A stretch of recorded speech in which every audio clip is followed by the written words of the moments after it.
2, 1. And we are live, and the green screen looks terrible. Alright guys, let me just fix this mess real quick, and then I can say welcome to the live stream. Just a second please. This is totally out of whack. What has happened here? Just a second, let me adjust this. Maybe like so. And the saturation is way too high. That is not my skin color. That is not my natural skin color. 1 second, guys. Almost there, almost there. Help us, please. This looks absolutely horrific. Yeah, maybe like so, more or less.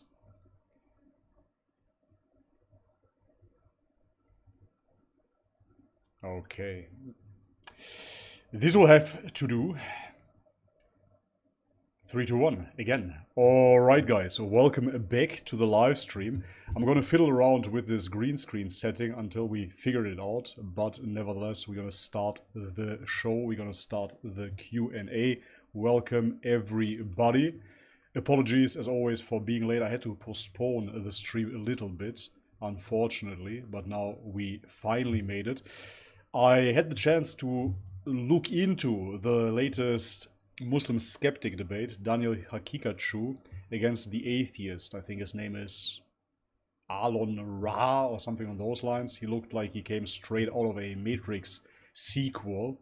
Very, very interesting. I liked some points that Daniel made. He defended some points quite well.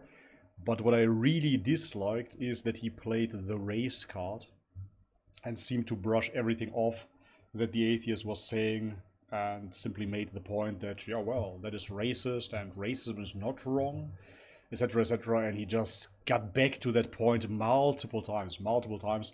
He wouldn't stop talking about racism for whatever reason. It was very, very obvious that the atheist was not a racist, nor did he have any interest in promoting racism or whatnot. What is happening with my camera? This is absolutely terrible. I look like a ghost. Wow. 1 second, guys. Again. Okay, this definitely doesn't work. Just give me 1 second, guys. I have to fix this. I'm going to be right back.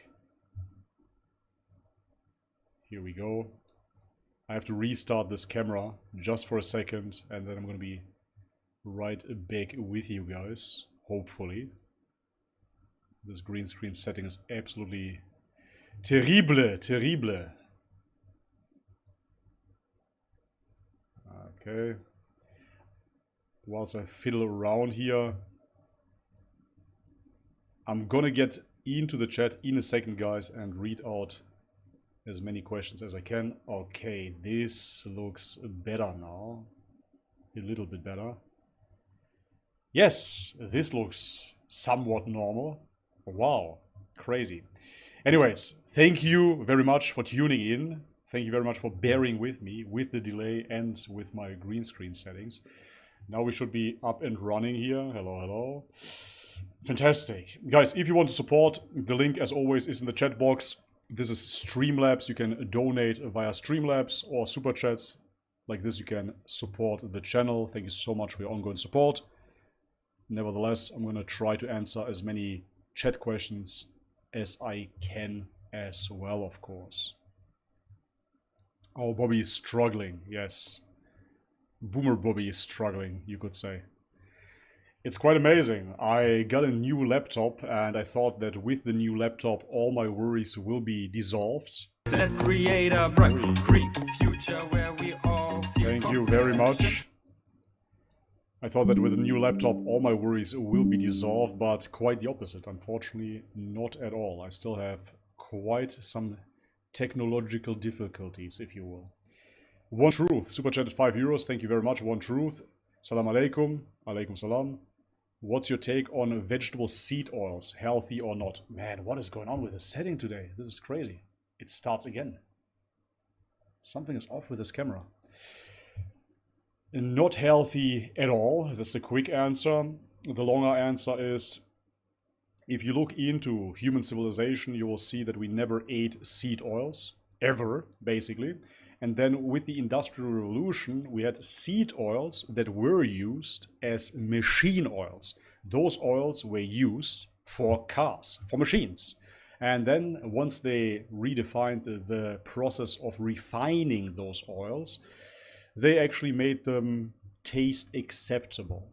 And this is when Ansel Keys, a prominent player in the cholesterol, or rather anti-cholesterol movement, started promoting a low cholesterol diet, a diet that is rich of alpha-linoleic acid ultimately, and is rich of seed oils.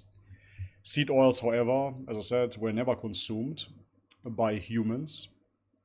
And as a matter of fact, if you look into the whole food, the seed, even those seeds would be consumed very, very rarely by humans. Nobody would eat 1 million seeds essentially, which is the equivalent of the seed oil consumption that we have nowadays. So the seed is the part of the plant that doesn't want to be consumed whatsoever.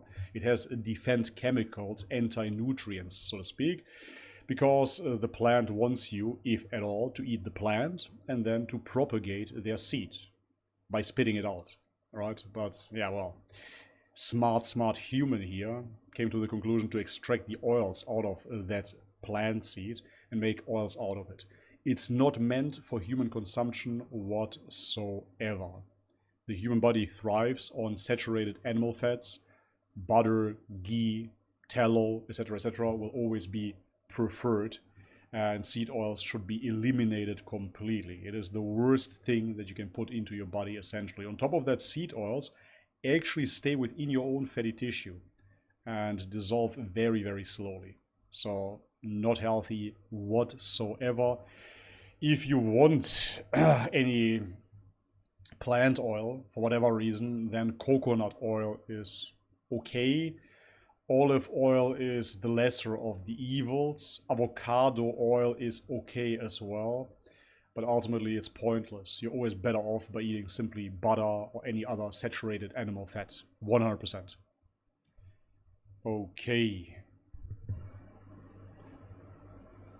Hello.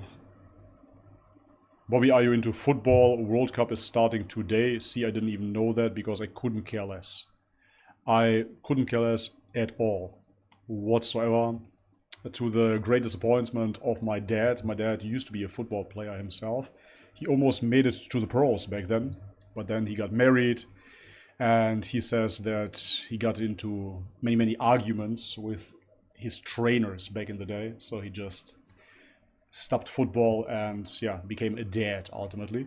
Nevertheless, that being said, he tried to bring me into football. He tried to make me enthusiastic for football, if not playing, at least watching. He dragged me to the stadium. I watched a few games with him, but only to make him happy. It wasn't for my own pleasure or happiness. I absolutely despise football, ultimately. I find it the most boring sport on this planet. I really do. I don't understand the fan culture either. I have a couple of friends that have tattoos of their football clubs. I find that ridiculous. Moreover, when I entered the stadium, the arena, I might say, it really felt like walking into the Colosseum, and I was expecting to see slaughter, to see gladiators fighting each other. But you see 30,000, 40,000 people just cheering for a bunch of millionaires shooting a ball. What's that about? I will never understand that. To me, it is absolutely pointless. Yeah.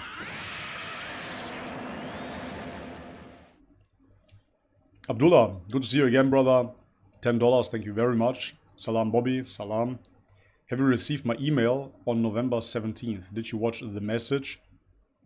And are any of your family members interested in Islam as well? So, no, I haven't seen that email. I've been flooded lately, again. Let me check it right now, man. So let me not postpone this. Let me double check. Just give me a second here. I'm gonna check in the background on the 17th of November. Okay.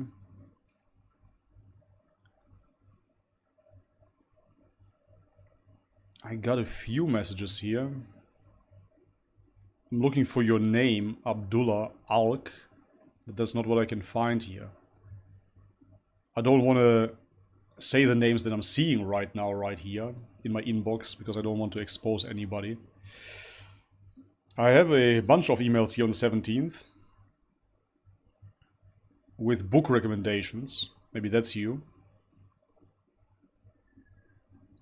Yeah, I will have to look it up offline again, bro. Otherwise it's going to take too long. But no, I haven't watched the movie The Message yet. I had absolutely no time. The last week was so busy. Unbelievable. And the question, are any family members of mine interested in Islam? Not at all. Absolutely zero. Quite the opposite, I would say. So if I go down the list, my parents, absolutely not. No interest whatsoever. Quite opposed to the idea of changing religion. My parents come from a culture that predictated who you are, essentially, and you obey that. People that don't are weird. That's how they saw it. So they were Yugoslavians during Yugoslavia, and then after that, when that broke up, they were Macedonians, and that's what they identify with. And they're Macedonians, and they're Christians, and that's basically it. There's absolutely no urge to look further into something. They're not really practicing either, but they believe in God. They both believe in one God. They don't really believe in anything else. So you could say that is an Islamic belief. It is a monotheistic belief. But yeah, from my parents' side, there's definitely nobody that would further look and research into religion. They have no interest for that. They don't visit the churches either. So they simply believe in God for themselves, and that's about it. Now, if I talk about who else? Cousins, uncles, definitely nobody. Absolutely nobody that I know of. Even the atheists in Macedonia are still identified culturally with being Christian.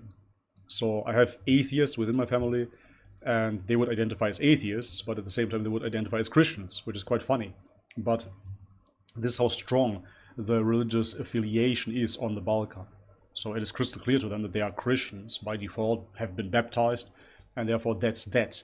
And they're not interested in the religion, but nor are they interested in declaring that they are now not Christian. They simply have atheistic views, and that's about it. So out of my family, nobody. My wife, she grew up in Senegal, as I said previously, and growing up in Senegal, 90% of Senegalese people are actually Muslim. Her sister converted, and even her dad converted quickly, as far as I know, but kind of not really. It's a strange story. Again, this camera is flipping out. Yeah, it's a weird story. But anyway, so she has converts within her family. She personally has no interest, I would say, and doesn't really appreciate the interface of Islam, let's put it that way. So for her, the Arabic is very foreign. The 5 prayers, or the way that the prayers are conducted rather, with the Arabic prayer, again, is for her something that she doesn't really identify with. And that's something that would be her hold-up. But other than that, my wife comes from Christianity, we talked about it, and she doesn't believe in the Trinity either, so she just believes in one God too. And that's all I need to know. Yeah, that's basically it, man. So out of my family, no. If I would convert, I would be the only one that would convert. Nobody, seemingly, would convert with me. And that's fine. I'm going to turn off this green screen if this continues like that. So we're just going to have a green screen in the background. It's terrible.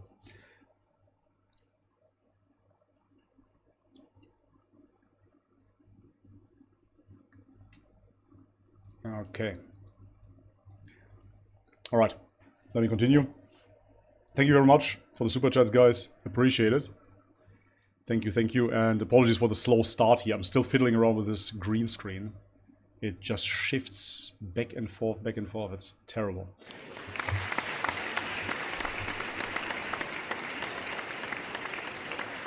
how long have you been on YouTube and any advice on becoming successful on it?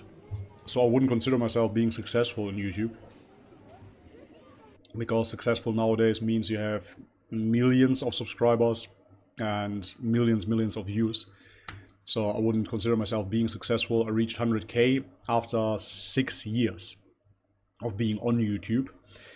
I treated YouTube as a passion project, especially in the beginning. It was simply me searching and discovering new things. It was raw veganism, fasting, water fasting, juice fasting.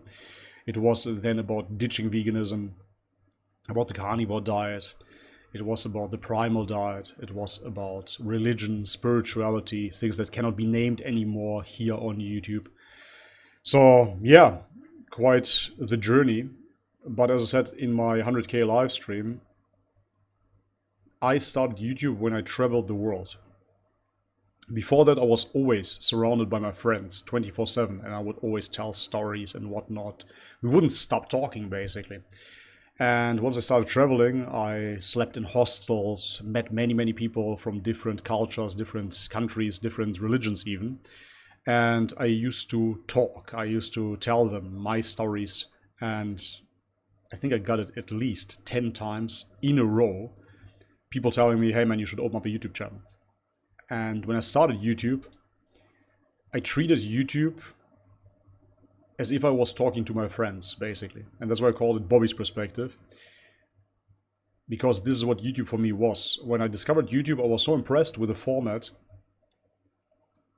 I saw for the first time a format that allows you to be yourself, ultimately, without having to go through some sort of casting show on TV. Right, even the so-called reality shows on TV are not real. They're all casted characters and they're pretending to be something. So then you have the next step, which is obvious acting. And I wasn't interested in that. I was interested in real people and their stories. And podcasts started during that time as well. I don't know if Joe Rogan was on there already. I think so. Yeah, must have been. And then when I saw those formats, people talking about, yet again, things that I cannot name here anymore. At the beginning, YouTube was pretty much free speech for everyone. This is what was so impressive to me. So I just stuck with it, called the channel Bobby's Perspective, and just shared my perspective on everything that I was doing ultimately. Many of those videos have been deleted, as I said. But you asked me about tips for becoming successful on YouTube. So the only success that I would see as a success, so to speak, is due to my persistence and due to me having a format that is sustainable for me personally. What I mean with that is that I consistently kept on uploading videos. So even when I had jobs, even when I was working on construction sites, even when I was working the worst office jobs that you can imagine, labor, manual labor, everything. So I did pretty much any job you can imagine. I kept on going because with my format, Bobby's Perspective, I simply shared what was interesting to me and what I was doing anyways. And that's what I said before I started reacting to Islamic videos. Guys, I'm gonna watch those videos anyways, so we might as well watch them together, if there is any interest. And that's what I did. So if you look back through my channel, again, the videos that are still up, you will see that I posted what I eat in a day videos. I talked about diet because that's what I was into. I talked about Christianity. I talked about politics. Most of those things are deleted as well. So the only key for me here was sustainability, because I would do the exact same thing even if I wouldn't be on YouTube. You understand? And I guess that's what people mean when they say, oh, turn your passion into your job. Or whatever. I don't really see it as my passion per se. It's just what I do. Right? And back in the day I used to upload as well workout videos, for example, because I work out. So that's it. I just did what I always do, with the difference that I filmed doing what I do. That's literally what I was doing and what I'm still doing to this very day. So that is the key to the sustainability of my channel. Yeah, and moreover, I said that as well in my 100K live stream. If you want to be successful for the money on YouTube or whatever, then do something else. Something that I didn't do. So just use one topic basically and stick with that one topic, because people really like to click on your channel and watch one topic. That's it. People are like that. They don't really want a diversified content in most instances. Even nowadays, for example, when I react to Buddhism, for example here, people will say, just react to Islamic videos now. It's still Bobby's perspective, so if I feel I want to react to Buddhism, I will react to Buddhism or Hinduism or whatnot. But nevertheless, people now, the majority comes to my channel because of Islamic videos. And that would be my tip. If you just want to make it because of money or because you want to be successful on YouTube, then just to choose one topic and stick with that one topic. But I would say that that is not very sustainable if you're not into it, right? If you're a guy that can commit to one topic and you just want to stick with it, then more power to you. For me personally, it was important that I have fun doing this. And I wasn't relying on it for money either. So, as I said, I was always working. And therefore, I just kept on doing exactly what I wanted to do. And if somebody watches it, fantastic. And if nobody watches it, that's great too. Because God is always watching. Alright? I see many crosses in the chat. Bobby, why becoming bad like Mr. Beast and Taylor Swift? I don't watch any of those people. I saw a video or two of Mr. Beast, and yeah, that's what I mean. So if you want to be successful, that would be the way, I guess, right, to be successful.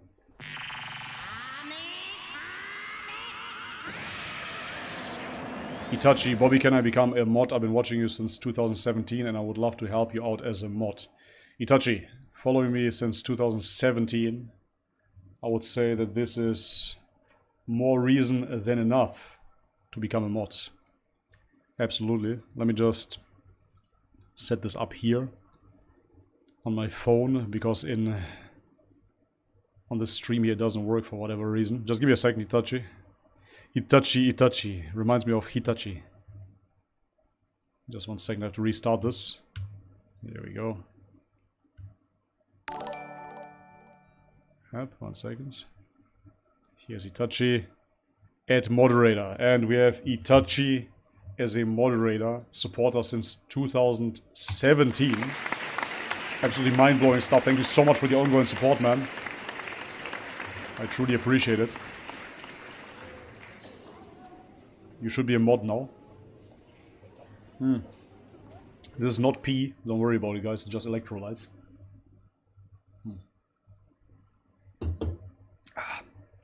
Abdullah, thank you very much again, brother, for the $5. I just sent you an email so it doesn't get lost. With regards to last week's verse, Christians refers to followers of uncorrupted Jesus' message and the Injil. Also, when it mentions Jews, followers of original Torah and Moses. Same. Okay, fair enough. I was just wondering, because the verse, when it was revealed, we already had Orthodox Christianity. That's what I meant by it. And this was prior to the schism, so we didn't have Catholicism in that sense yet. We had, however, Orthodoxy. And therefore, I'm wondering if the Quran speaks to me as an Orthodox Christian. Am I not one of those Christians that has the uncorrupted message? That would be the question here. Because no matter how you look at it, even if the Jews would have the uncorrupted message at the time, they would still deny Jesus and they would still deny Muhammad. So out of an Islamic view, if you don't take that verse as is, you would still have to say that those people are unbelievers because they don't believe in all the prophets, no matter how you look at it, right? Anyways, let me just double check for the email, bro. Thank you very much. Yeah, now I see you. Yeah, now I see you as Abdullah here. Okay, I'm gonna bookmark your email. Okay, Dr. Ottman, I see some attachments, and Dr. Uthman. Okay, and videos. Fantastic. Yeah, God willing, I will react to them, if they're not too long. Thank you very much, bro. Thanks again for the support here. I appreciate it, guys. Let me get back to the chat. We see a emoji battle between Christian crosses and Islamic moon symbols, if you will. Thank you, much love, bro. Thank you, Itachi. Thank you for the ongoing support, bro. I love your videos, bro. Respect from Albania. Thank you very much, my brother. Shkip. Greetings to Albania.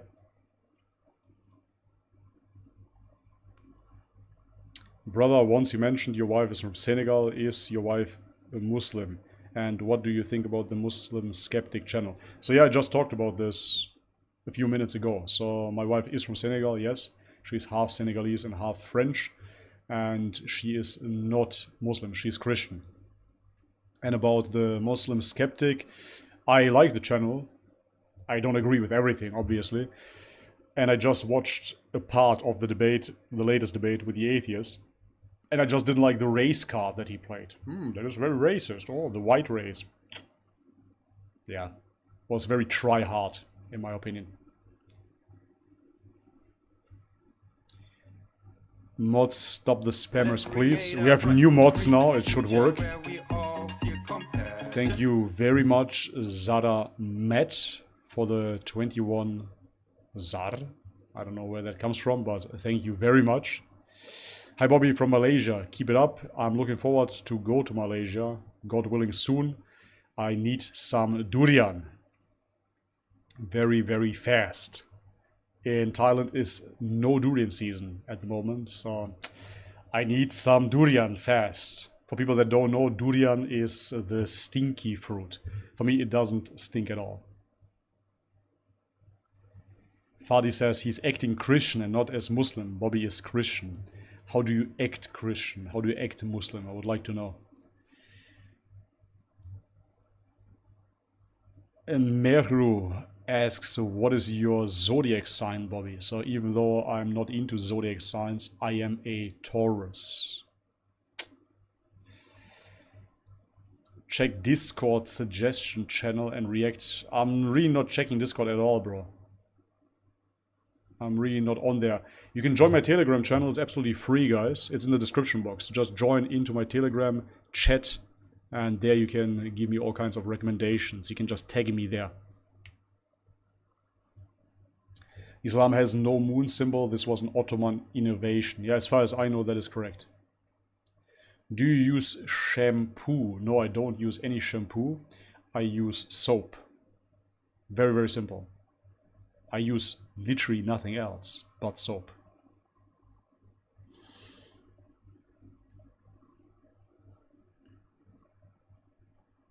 Bobby, what do you truly believe in right now? Keep up the good work, brother. Thank you very much. Appreciate it.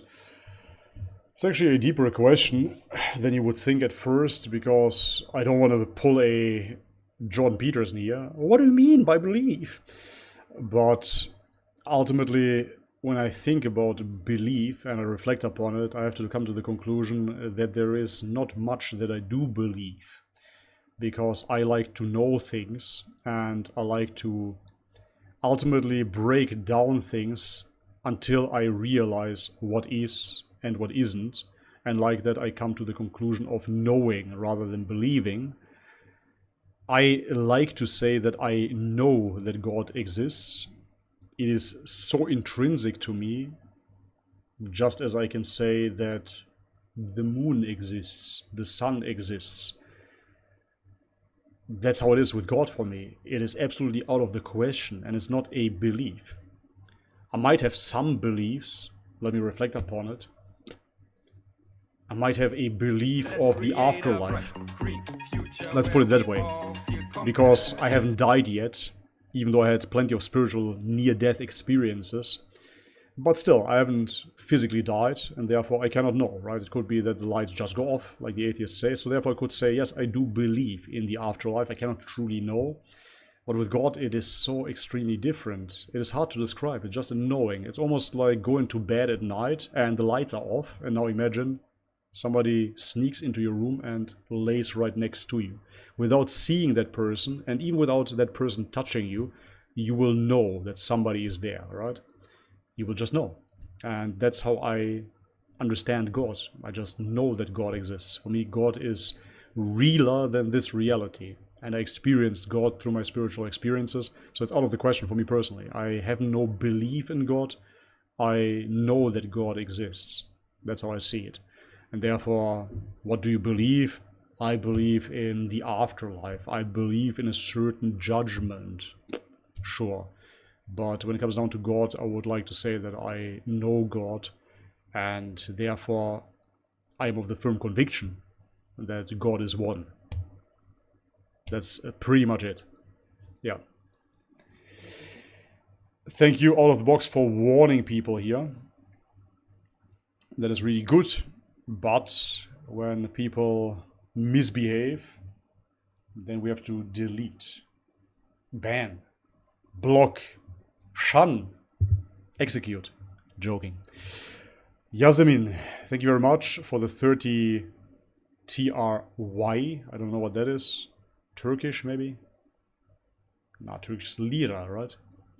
Either way, thank you very much for the support. We got 2 super chats here with no questions attached. Guys, let me tell you one thing. The super chats, the Streamlabs donations, I appreciate them either way, of course, but they're here not only for the channel support, but as well for you, so you get your questions answered, right? That's the whole point, because I cannot read out all the questions within the chat. So people that support the channel here, they get their questions read out right away. And this is how we basically have this win-win situation. I can answer your question and you support the channel. It is awesome. Thank you very much. But Yasemin and Zara just sent super chats with no questions. Nevertheless, thank you very much for it. But for anybody that wants to support, you can support with as little as $1 on that note. And there you can attach whatever question you might want to ask me. It doesn't have to be only about religion. You can ask me anything. Like we already had some nutritional questions or whatnot. Okay. Delete. Exactly. Delete. Bobby, do you ask Allah for forgiveness every day or every week? Every day. Multiple times. Do you believe in Shaitan, Bob? Matter of fact, yet again, guys, this is not something that I want to promote. I always need to give this disclaimer, but this is my honest opinion. I do not want to support or promote, rather, any type of substances or what have you here on this channel. However, I went through those spiritual experiences. I went to the Amazon jungle. I met up with shamans and whatnot, all in a legal setting, I have to say, dear YouTube. On that note, here, medical disclaimer. But that being said, during those experiences, I saw, you might want to call him Shaitan. I would like to call him Baphomet, if you will. I saw those dark entities. And therefore, yet again, I personally do not believe, because then we have to go so far and say that I believe that there is a sun. I believe that there is a moon, because I've seen them from far away. But at the same time, this, of course, could be some sort of simulation, so maybe it doesn't exist at all, right? So we can become more and more philosophic about things for the point of just being philosophic. Nevertheless, in order to give you a straight-cut answer, yes, I do see the sun, and therefore I know there is a sun and there is a moon. Just as much as I know that there is a glass here in front of me. Yet again, if you want to be very, very philosophical, I don't know if this glass truly exists. I don't know if I really exist here. Sure. That being said, during those experiences, the dark demonic entities that I witnessed were more real to my experience than talking to a person on the street. Okay? That is a fact. So now I could discard those experiences and say, yeah, well, I've been in an altered state of consciousness and that is probably just a hallucination. That cannot be real. Yet again, in that state, the demonic entities that I witnessed were more real to me personally than any discussion that I could have had with anybody at broad daylight. And that's all I can say. So out of my experience, those entities are very real. And therefore I like to say that I don't believe in them just as little as I believe that there are people outside now. I've seen people outside, so therefore I know there are people outside. Right? And yeah, the same goes for those entities. I personally know for myself that you have dark entities out there. It's not just a belief. Okay. Bobby, can you tell us more about those spiritual experiences if you don't mind? It's not that I mind at all. I don't mind whatsoever. I would love to share those experiences with you guys. Unfortunately, I cannot. And I said it before, I know it's strange because other channels can talk about it quite openly, no worries. On the Joe Rogan Experience, you can talk about it as well if you like.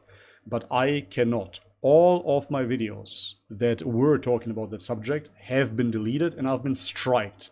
I've been striked multiple times and YouTube told me that they will delete my channel ultimately if I keep on talking about that subject. And therefore, unfortunately, I cannot. Matter of fact, guys, I opened up a Rumble account. So make sure to subscribe. Just go on Rumble and search for Bobby's Perspective. That's the easiest way. You should find me there. I just started. I have no idea how many subscribers I have. I don't know, 10? Something on those lines. Let me check. And once I reached 1,000 subscribers over there, I have 110 subscribers. Hey, cool. Wow. Amazing. So yeah, once I reached 1,000 subscribers over there, green screen, stop it already. Unbelievable. Then I can start live streaming over there, and in those live streams, then I want to share everything I can share, because apparently Rumble is a free speech platform. At least that's what they sell themselves as to be. We'll see. We'll see if that is the case. Let's create a bright, green future where we all It's feel absolutely terrible. What is compassion. going on here? Green screen. Why? It doesn't work at all. 1 second. Just trying to adjust this green screen for the billionth time. Next time, really, I'm gonna stream without it, man. Unbelievable. Still nothing. Maybe now? No. Okay, whatever. Let that be as it is. And now, let me just show you my Rumble real quick. 1 second, guys. Okay, I hope this works. It does. Fantastic. So this is my account. As you can see, I made exactly a staggering amount of $0. That's the account overview. I actually want to show you just my channel, but it brings me to my account. Nevertheless, I have no secrets here. As you can see, I have 110 Rumbles. I don't know if Rumbles are the subscribers or is that likes? No idea. Whatever, I'm new to it, as you can see here, obviously. But it's Bobby's Perspective, as you can see. So if you just look for Bobby's Perspective, my content. Yeah, there you go. It already started mirroring my recent YouTube videos. It goes back to Christian reacts to the face of Allah, basically. That's it. I thought it was going to mirror my whole YouTube channel. Unfortunately, it did not. Nevertheless, from here on, it mirrored my videos. Wow, it has 2 views. That's awesome. So yeah, once I reach 1,000 subscribers, I can live stream over there.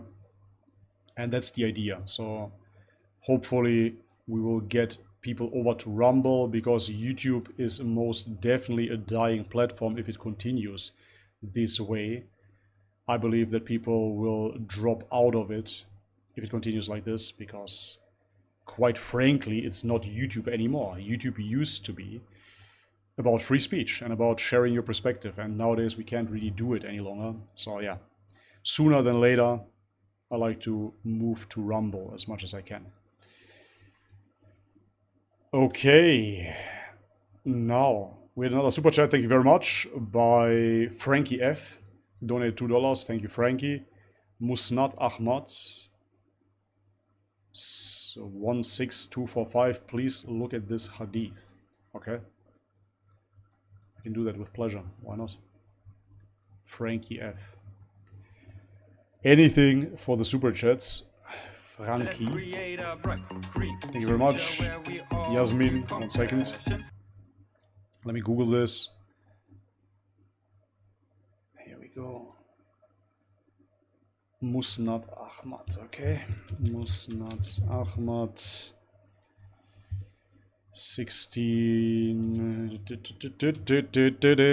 245. Here we go, Hadith. So now I'm on Islam Web. Alright, you guys have to let me know if this is legit or not. I cannot possibly know. Green screen. Man, stop it already. Ah. Okay. Thank you very much, guys. Gonna read out in a second. Thank you for the support.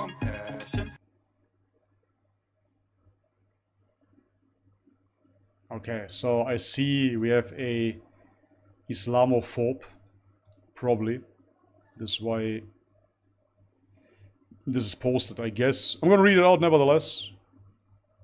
We're all here to learn, and maybe we can clarify things, maybe not.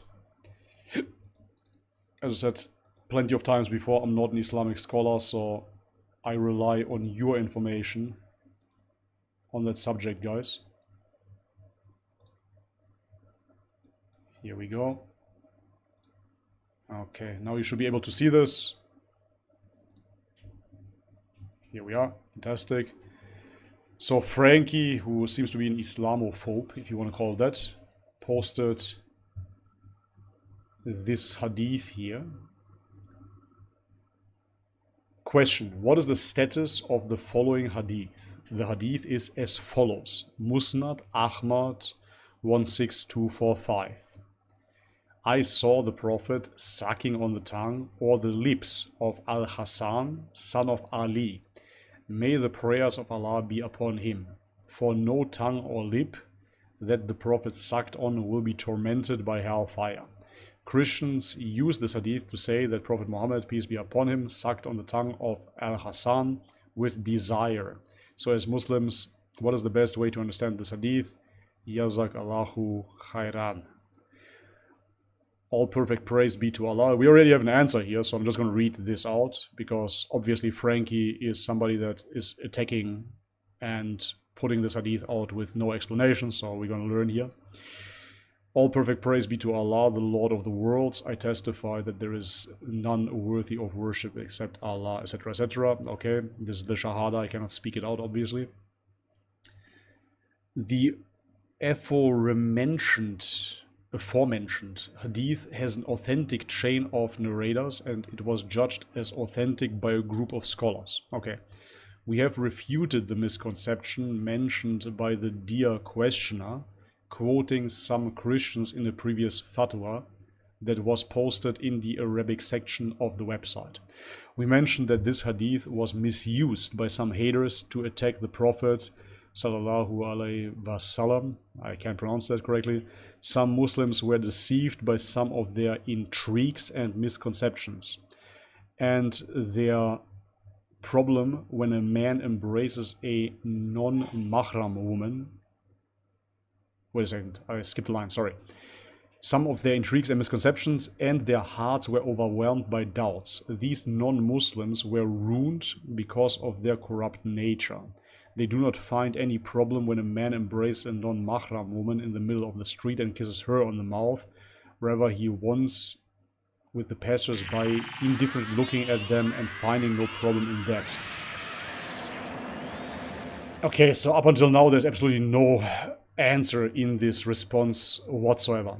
Meanwhile, if a Muslim father kisses his son out of mercy and compassion, they will suspect him and give a disgraceful misinterpretation of this hadith, because every person's view of others is informed by his own nature. In fact, the hadith highlights one of the virtues of the Prophet, as it states that he used to kiss and embrace his grandson Al-Hasan and play with him.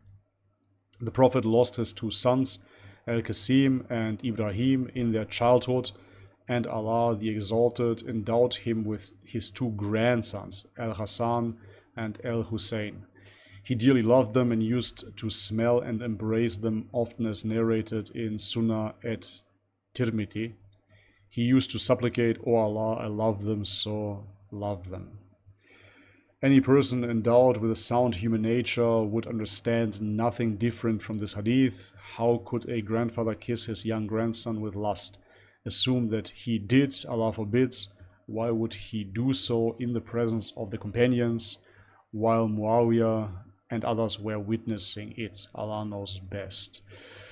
Okay, so basically the answer to that is that Muhammad just kissed his grandson. However, the answer here is blaming people to believe certain things due to their own nature, so due to their own perverted nature, I might say. But at the same time, I have to say that if this hadith is translated correctly, it doesn't say he kissed them. It says he was sucking on their tongue or the lips, right? So sucking on the tongue doesn't sound like a grandpa kissing his grandson. I have to absolutely be completely honest here. When I read this, now you can say, like the author here that gave the answer, I am simply perverted nature. I have a perverted nature or whatnot, and it comes from my own screwed perspective. But to be honest, when I hear somebody sucking on someone's tongue, it doesn't sound like the loving embrace of a grandfather that gives his grandson a kiss. I have to admit. But please let me know in the comment section what you guys think about this in the chats. Let me know. I would really like to hear another opinion, because this is all we got here. So therefore, please let me know in the comment section if you know more about this. I personally, as I said, I'm not a scholar. I haven't read the original in Arabic either. I just see what I see here, and for me personally, I have to admit, obviously, that sucking a tongue is not the same as kissing somebody on the cheek. Okay. Thank you very much for the super chats, guys. Appreciate it. Yasmin again. Thank you. What do you think of New Age things like numerology, human design, cosmic energy, healing, law of attraction? Have you experienced them? Okay, very good question. So, again, disclaimer here. This sucks so bad, YouTube. But it is what it is. I'm just sharing my perspective for harm reduction purposes. So I have a lot of experience with the New Age movement. I never saw myself as a New Ager per se, okay? Just to make that very, very clear. I didn't see myself as a New Ager. I didn't have the label of a New Ager, as a Buddhist is identified with Buddhism, or a Hindu is identified as a Hindu, ultimately, with Hinduism, or a Muslim is identified through Islam. That's not how I saw the New Age. I never felt as I was part of the New Age per se, but looking back, I practiced New Age practices. Law of attraction, most definitely practiced. Cosmic energy healing to an extent. Shamanism, a ton. And mind-altering substances that come with it as well. My thoughts on it is ultimately that it brings you away from God, and therefore it is demonic in a way. Is there merit to any of it? Is there a truth to any of it? Absolutely. Otherwise it wouldn't work. So it is very well acknowledged by Orthodox scholars, and I believe by Islamic scholars as well, but I do not know, that all of those practices hold some truth. They have to.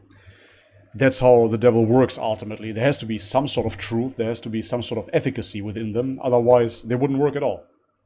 What would be the point, right? So therefore, is there something to numerology? Is there something to cosmic energy healing, law of attraction, etc., etc.? Of course. But if you look at the law of attraction, for example, people do not ask God. They do not ask God that His will be done, for example. They ask the universe, whoever that is, for gifts, ultimately. They want wealth, they want a Ferrari, they want to manifest a partner and whatnot. So they're not asking for God's will to be done, but they're asking for their own will to be done, coming from the ego, and they decide what is right within this world for them. They make that decision, right? Of course, that appeals to the Western mind quite a bit. Duh. Because Western culture is based upon individualism and is based upon a liberal pursuit of your own desires. That's what it is. And this is how the New Age movement gets those people quite fast, because it promises them all the desires. Everything that they want within this life, they shall get. They shall attract it. And who do they have to ask for that? Not even God. They have to ask the universe, whoever that is. So this is how I see the demonic influence within that. That is essentially through self-worship. Myself knows exactly what I need. That's the premise here, right? And the believer, on the other hand, will admit that he doesn't know. Let me try this here. Doesn't work. The believer will admit that he does not know, and that whatever God wills for the believer is best. That is the main difference. The New Ager, on the other hand, will see him or herself as God, will worship himself ultimately, and will try to become godlike by manifesting his own desires within this world. That is ultimately satanic. It is the promise of the devil to give you whatever you want, to grant you any wish possible, for the exchange of your soul ultimately. And this leads to people saying, I am spiritual, but not religious. That's literally what that is. That's what that boils down to, every single time, right? And therefore the New Age, I would highly suggest people to stay away from it. I saw it during my time within that New Age niche, if you will. People being on their 700th yoga retreat, meditation retreat, silent retreat, ayahuasca retreat, and whatnot, and simply not being able to return to regular average day life. Thank you very much. I'll read it on a second. As I was saying, people just go into their billionth retreat and still trying to find something within themselves, meanwhile negliging everything within their life. Not being parents, not having families with that, not helping out within their community, simply going their own way. So yeah, ultimately absolutely demonic. I've seen many people far off stray through the New Age movement. It's absolutely horrific in the long run, really. I'm not saying that there are not people that dabbled in it a little bit and got out of it, but it can be very destructive for some. Not recommended at all. Green screen. What is going on today? My dear camera, why do you do this to me? This is absolutely unbelievable. Just give me 1 second, guys. 1 more second. I want to try something. Okay.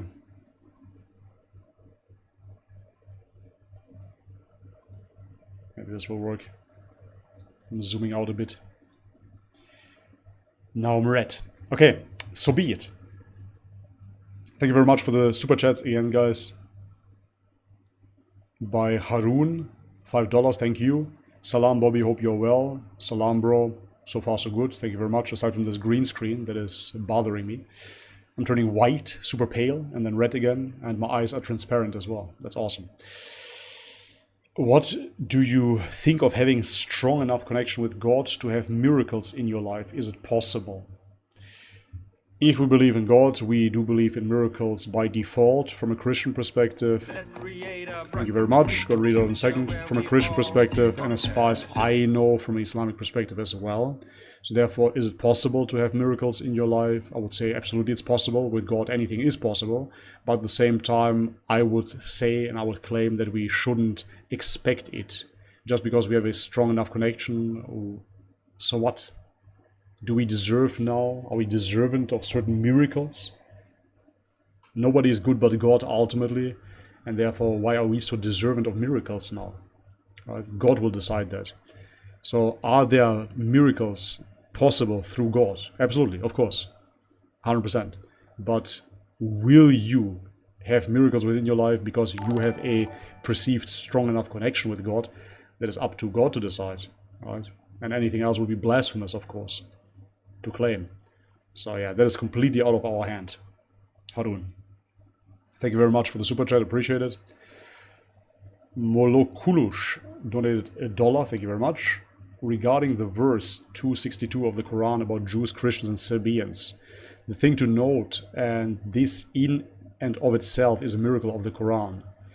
Christian in Arabic is Masihiyun, but the Quran never uses the word. God uses the word Nasara, Jesus follows. Okay, that is very, very interesting, I have to admit. So that is the problem when you read the translation, of course, and I have to assume that the Quran says Christians.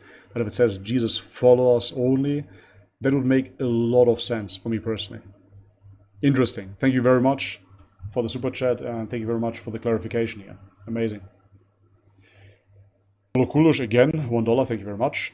For more explanation of the word Nasara used, see these two images.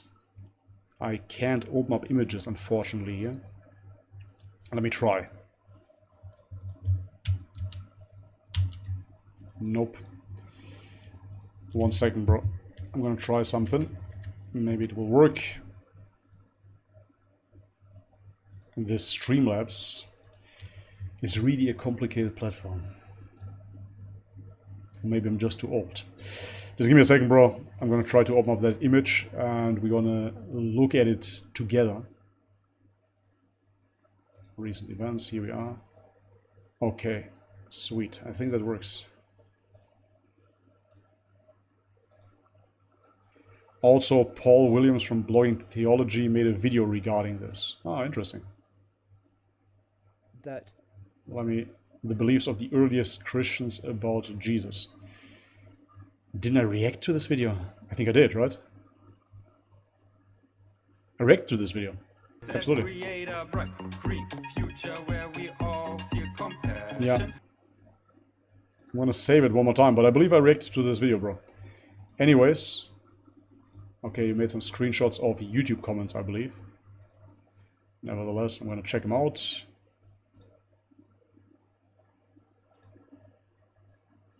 Here we go. Don't mind the green screen at this point, guys. It's a mess. Are Unitarians and consider him as a prophet? What? Wait a second. Like this, right? Okay, Nasara does not refer to Gentile Christians. They are Jewish Christians who were the early followers of Jesus from Nazareth, the place where Jesus lived as well. There was no religious identity given by Jesus himself, and out of respect, the Quran did not call them Mashiyun, Christians, because it was a derogatory term used by the enemies. Instead, Allah identifies them after their geographical location. Later on, this becomes a religious identity due to the uprise of Gentile Christianity. Jewish Christianity emphasizes on accepting Jesus as the Messiah, but to strictly observe the Mosaic law, unlike the Gentile Christians. Yeah, those are the Messianic Christians, ultimately. Messianic Jews. Within Jewish Christianity, there were different beliefs. For example, Ebionites completely rejected the virgin birth of Jesus and instead believes Joseph, the carpenter, is his biological father. Interesting. They reject the divinity of Jesus and the concept of Trinity. They are Unitarians and consider him as a prophet. They strongly oppose Paul and consider him as an outcast or a heretic. The Nazarenes are an offshoot from the Ebionites. Unlike the Ebionites, they accept the virgin birth of Jesus, but apart from that, it's almost identical to Ebionites, i.e. rejects the divinity of Jesus and the Trinity. However, the distinct difference from Ebionites is that they believe Jesus to be the Son of God as a result of believing in the virgin birth. They do not consider Paul as an outcast, and hence they do give him some respect to a certain extent, but yet disagreed with his creed. This could be the reason why the split took place with the Nazarene sect and differed with Ebionites. The lenient view on Paul may have influenced some Nazarenes to believe Jesus as the Son of God, not in the divine way, but God was the Father. Interesting stuff for sure. Yeah, as I was saying, it is definitely something else to read it in Arabic or to read the translation, because I have to rely upon the translation, and if it says Christians, I read Christians, of course. And then I have to think about, okay, if it says Christians, when has the Quran been revealed? That was before the schism, so we are talking about the original Orthodox Christianity, because during that time there was Orthodox Christianity. The Quran claims as well that the monastic lifestyle is something that should be respected within Christianity because those people are humble, right? And yeah, basically reading this, for me it was crystal clear that the Quran speaks about the Christians or the Christian Orthodox, but with this explanation it will be of course different. Thank you very much for the explanation.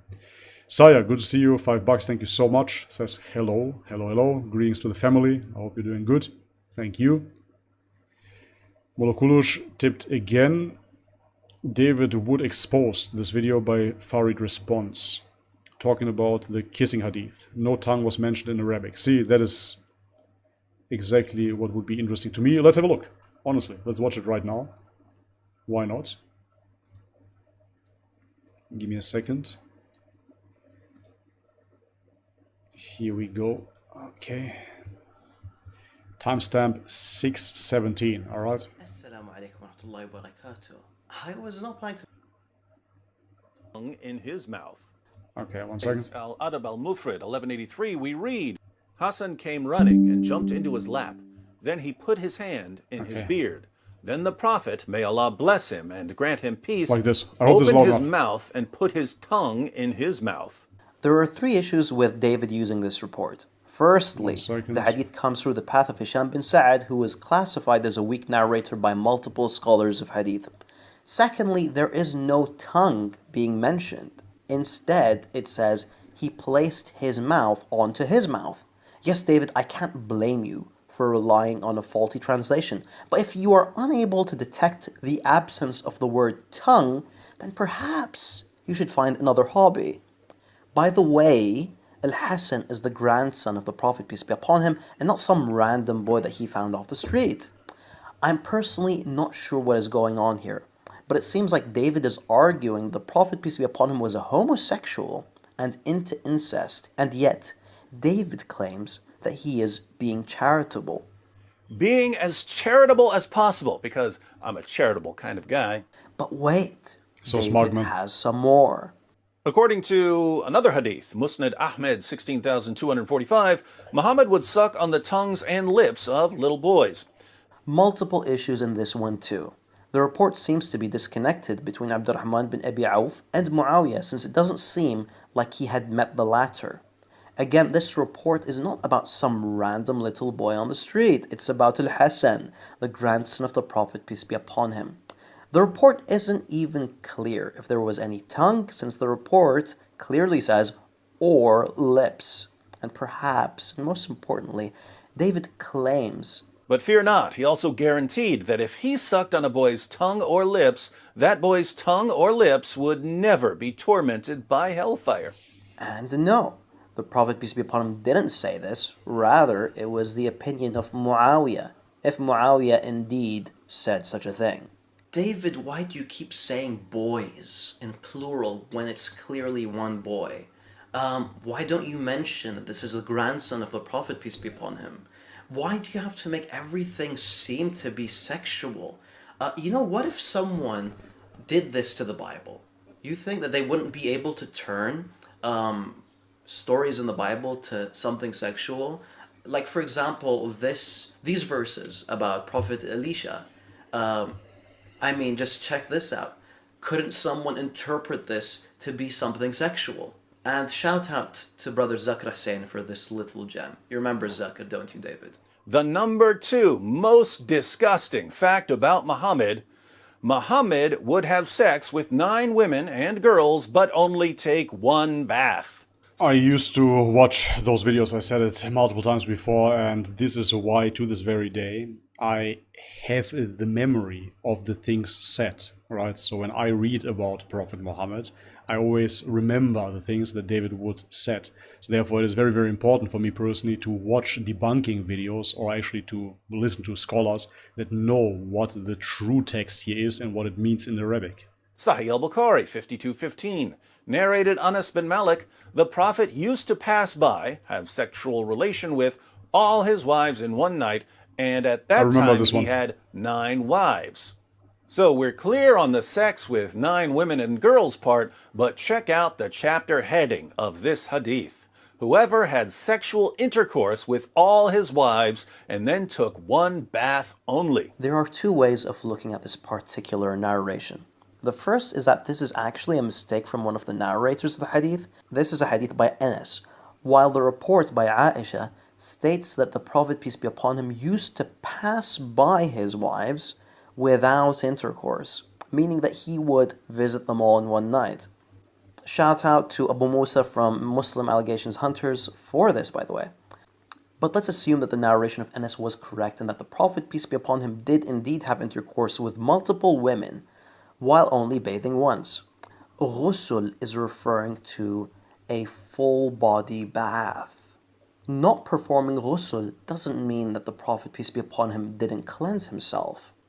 Yes, the chapter says ghusl. However, ghusl or bathing doesn't negate that someone or the Prophet, peace be upon him, was cleansing himself partially. So basically washing your genitals or washing your armpits wouldn't count as ghusl. There's a difference. So if someone was to wash every single inch of his body except for his hair, that wouldn't count as ghusl.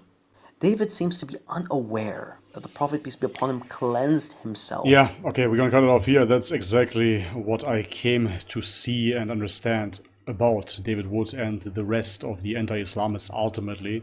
I saw that they take things out of context, take weak hadiths, or they take weird translations or whatnot, and ultimately it reminds me of the vegan scene. I know many people nowadays here that follow me, they have absolutely no clue what I'm talking about because they had no experience with veganism. But this is what vegans do. They take one slaughterhouse, for example, they show you some footage and then they tell you this is how meat is produced. They press certain statements that have been done in one study and claim therefore everybody that eats meat will get a heart attack and what not. It's absolutely pathetic and a pathetic attempt of defamation ultimately. And yeah, now looking at David Wood, I absolutely see his trickery there. Especially when he talks about Quran, how he just takes half the passage ultimately and doesn't give you the whole thing. Who cares, right? He's on a pursuit of not only, I wouldn't say that it's only about getting clicks, because that would be too easy to say. Of course, he's making a lot of money with his channel, but moreover, the way that it appears to me personally is that he truly believes in his version of Christianity and therefore truly believes that Islam is bad. I believe that he believes it, and therefore tries to debunk it as much as he can. And that's all. Unfortunately, many people fall for it, many people believe it, but out of my own experience, I believed it for a while, and then I started researching myself and saw that it is not true at all. There you go, David.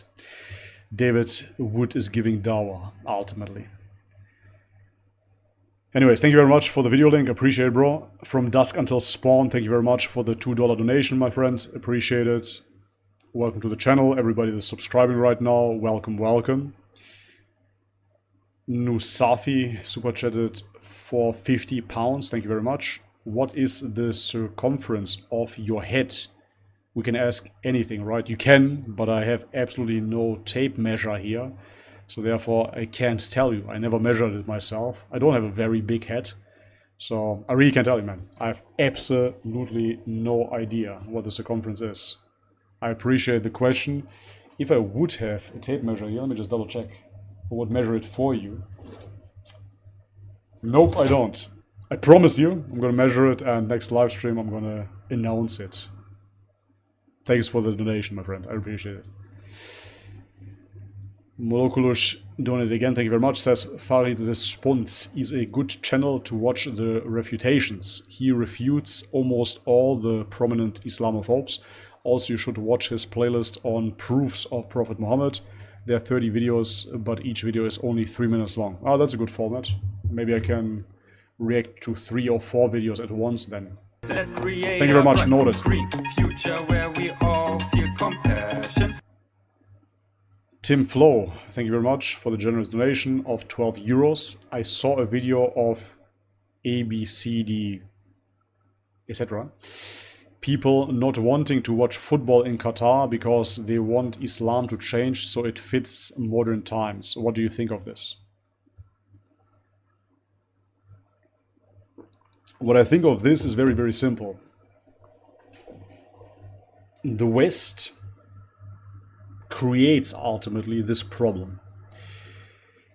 There has to be some sort of discussion prior, before the World Championship is conducted in a certain country. Okay? So they came to the conclusion that Qatar is a good spot to be. Okay? They fully knew what kind of country Qatar is. They fully knew that it's an Islamic country. That was crystal clear. They knew that it will come to those problems. So now they have those problems and everybody is complaining about it and wants Qatar to change. Not respecting the culture of that country.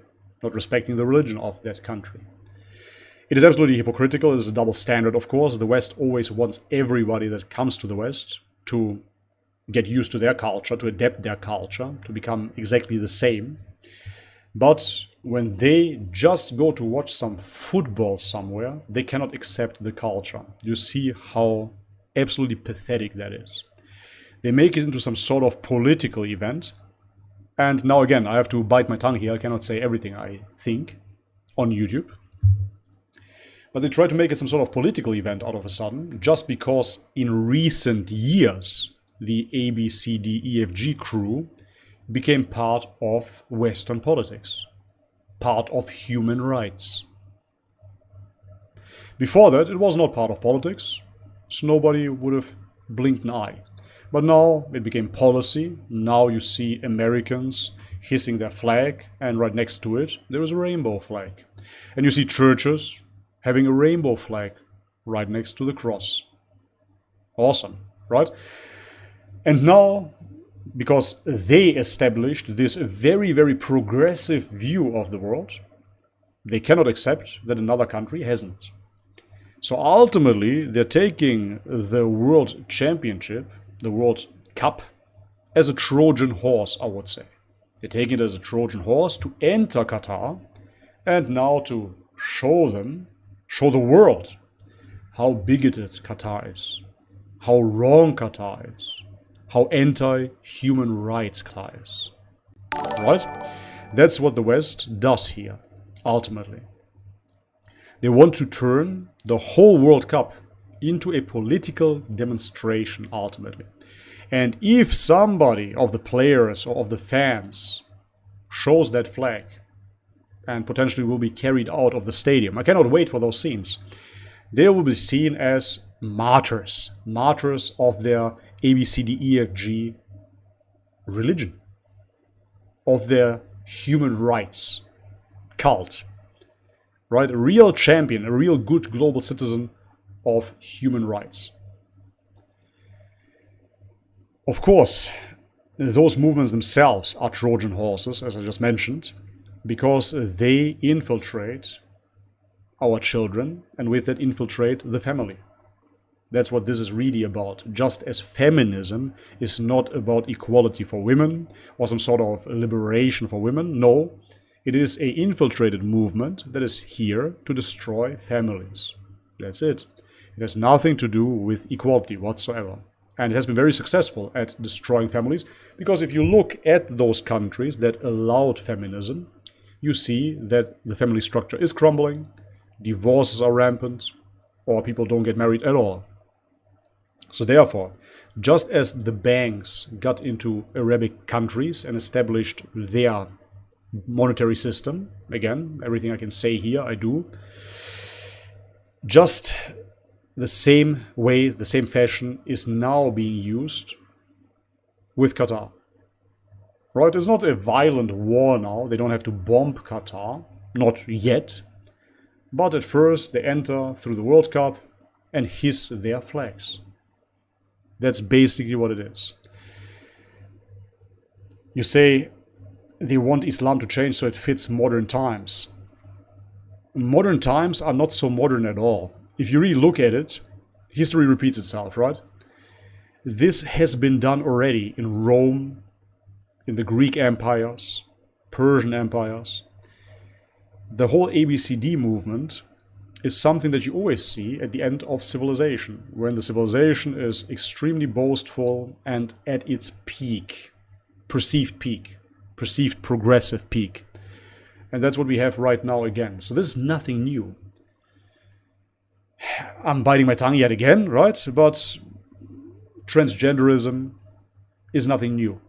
It has been around for thousands and thousands of years. Now it's a bit more sophisticated, but it has been around for thousands and thousands of years. That's why you have Hadith even, right, warning of it for men that dress up like women, etc., etc., etc. So it's nothing new whatsoever, guys. This is the great trick here. Thank you very much. This is the great trick here, basically, from the West to promote their culture as something new. No, this is Rome all over again. It's nothing new whatsoever. All of this has been done. Rome was extremely perverted. Orgies and the rest that I yet again cannot name here.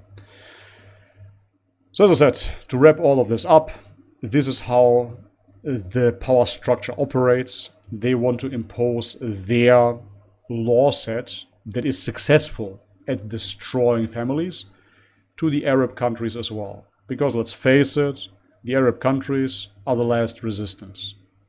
That's it. The Christian countries have been turned over already. That's it. That's what we have to understand here. Christianity has been overturned already. Due to secularism, but due to Christianity not having a whole system that is essentially implying politics. We have the Ten Commandments. Sure, our religion and the state should be separated. Religion is personal choice. Okay, but if you operate like that, those so-called Christian countries are open for infiltration. That's what is happening. Germany used to be a Christian country. Infiltrated. America used to be a Christian country. Still is. Infiltrated. France is a Christian country. Infiltrated. Christianity itself, because it doesn't have a law, it doesn't have jurisprudence in that sense, is simply victim to outside attack. It has been infiltrated and it fell. That's it. So the only last resistance we do have are those Arabic countries that are against the banking cartels, that are against this liberal, whatever you might want to call it. And this is why they do it. That's it. That is my opinion on the current state. They use the World Cup because they know all the eyes are on Qatar. And this is so powerful nowadays. It is a war of information. All the eyes are on Qatar, and everybody will say how bigoted Qatar is. Just as everybody is saying that Putin is bad, Russia is bad, Ukraine is good. Everybody will just see what they want them to see. All right. So much for that. I don't want to get myself deleted here and shadow banned. Forget about all of the ABCD stuff, Bobby. The football fans just want to have a beer while watching the game. Beer is illegal as well. It's an Islamic country, no alcohol. Simple. So no, you cannot get drunk. That's it. Okay. Anyways, thank you very much for the interesting question. As I said previously, just check Rumble. Google Rumble, Bobby's Perspective. Look for Bobby's Perspective on Rumble. I want to move over there. Yasmin, thank you very much again. Would you please react convert to Islam videos? React to convert to Islam videos. Yeah, sure, I would. I don't know anyone in particular now, but if you have any good ones, I will definitely do that for sure. Why not?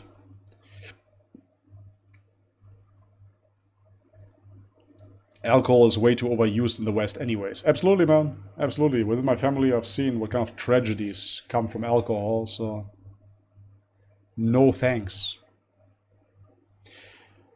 Robert Miller asks, are you ever going to do any more anti-vegan videos? Yeah, if I get the motivation for it, I will. At the moment, veganism is so extremely dead. So, at the moment, I have no interest. Thank you very much, out of the box. I think that Rumble will be pretty big in the future. Andrew Tate went over there. With that, their stocks increased quite substantially.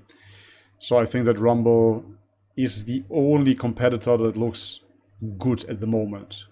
So it took me a year basically to look for new platforms, and Rumble is the only one that appears to be potentially the next big thing. So we will see.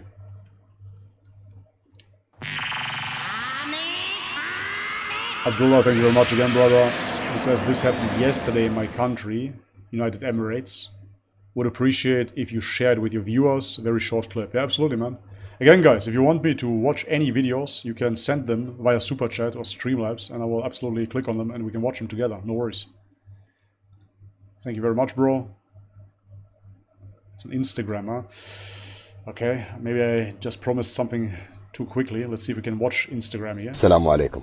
Ah, it works. A 93-year-old American woman. Okay, just 1 second.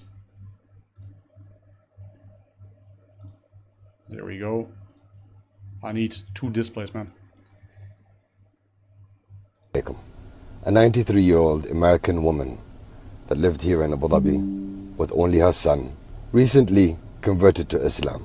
Yesterday was her funeral. The location and the time was published on WhatsApp. The location is the mosque that's next to my house.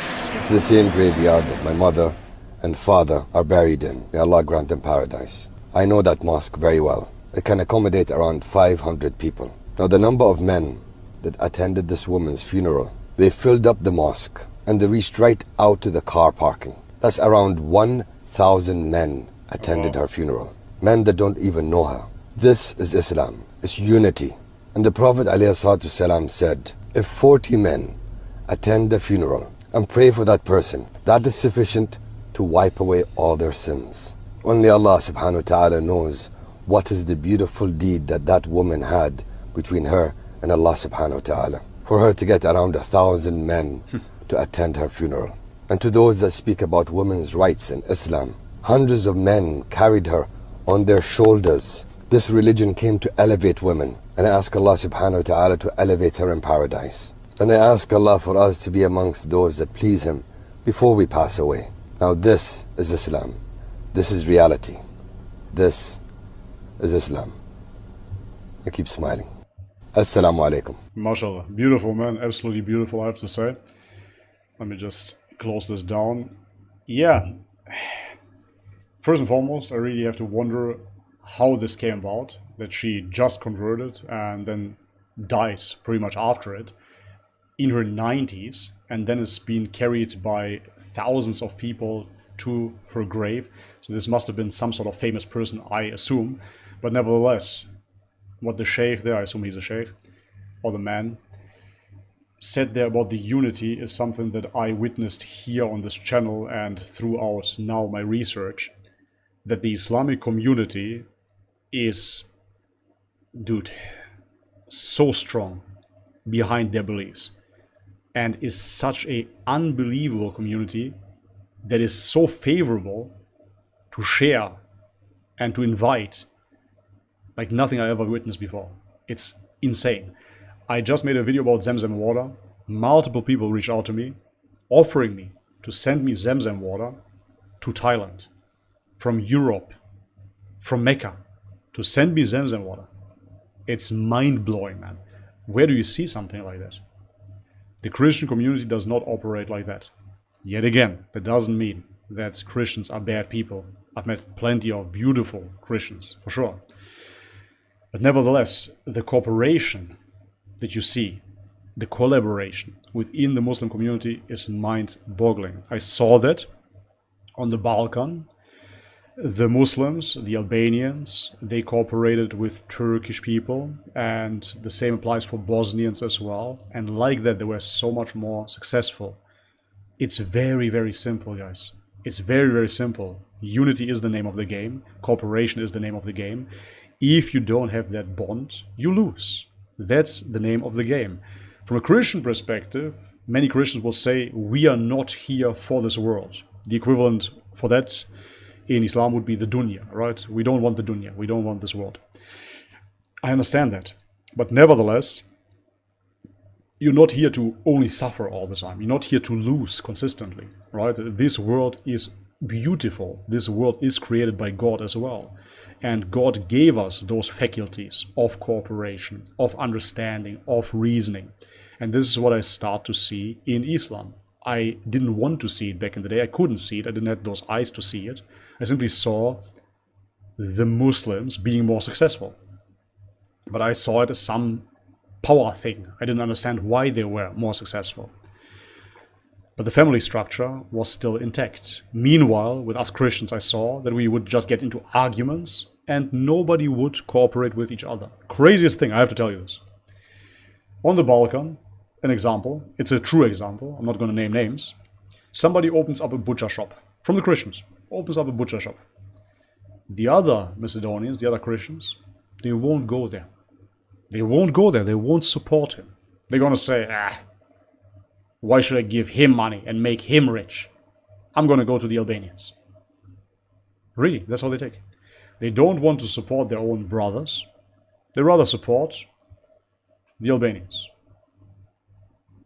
Think about this. It's crazy. But this is the attitude that I saw. With the Muslims, on the other hand, I see, hey, we're going to give our money to our community. And why not, right? That makes all the sense in the world.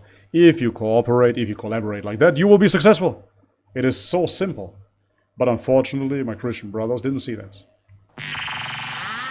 Thank you very much. I'll read out in a second. And this is what I see within Islam. But not with a motivation necessarily behind it that, we do this to be successful, or we do this because we want this material gain. No, but because genuinely they help each other out.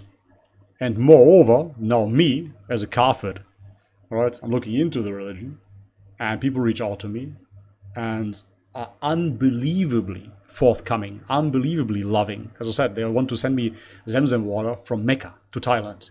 And who would do that? Who would ever do that? Think about it. It's absolutely mind-blowing, right?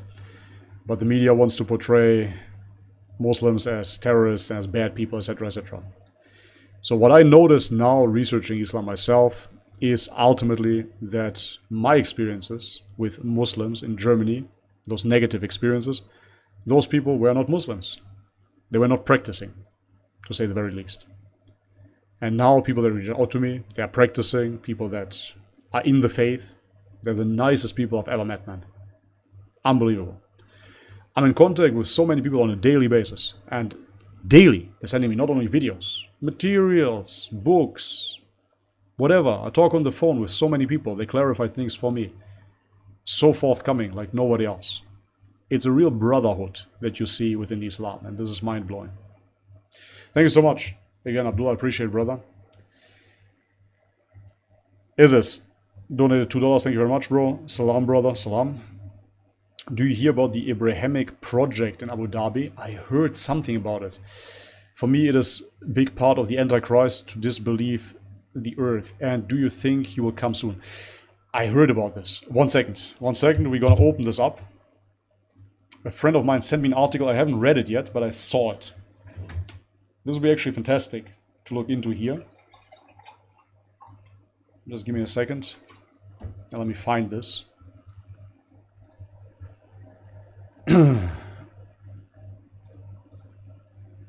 Here we go. Crazy. I have two links here. One second. The Interfaith Sustain in Mount Sinai. I have that one. Really crazy stuff. This is not in Abu Dhabi. This is Mount Sinai. So I believe this is Egypt, right?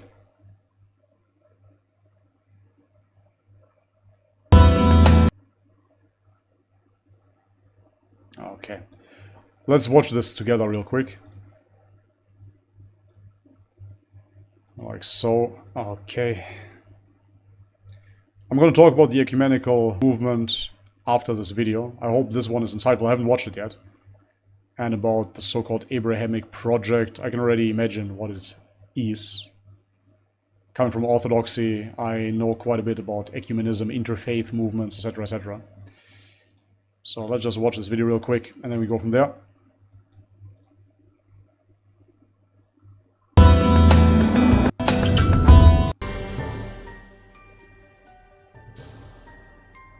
Okay, so here you see Orthodox Christians, Muslims. Religious leaders gather in Sinai to receive climate justice 10 commandments, and Hashem said, "Let us make man in our image, after our likeness.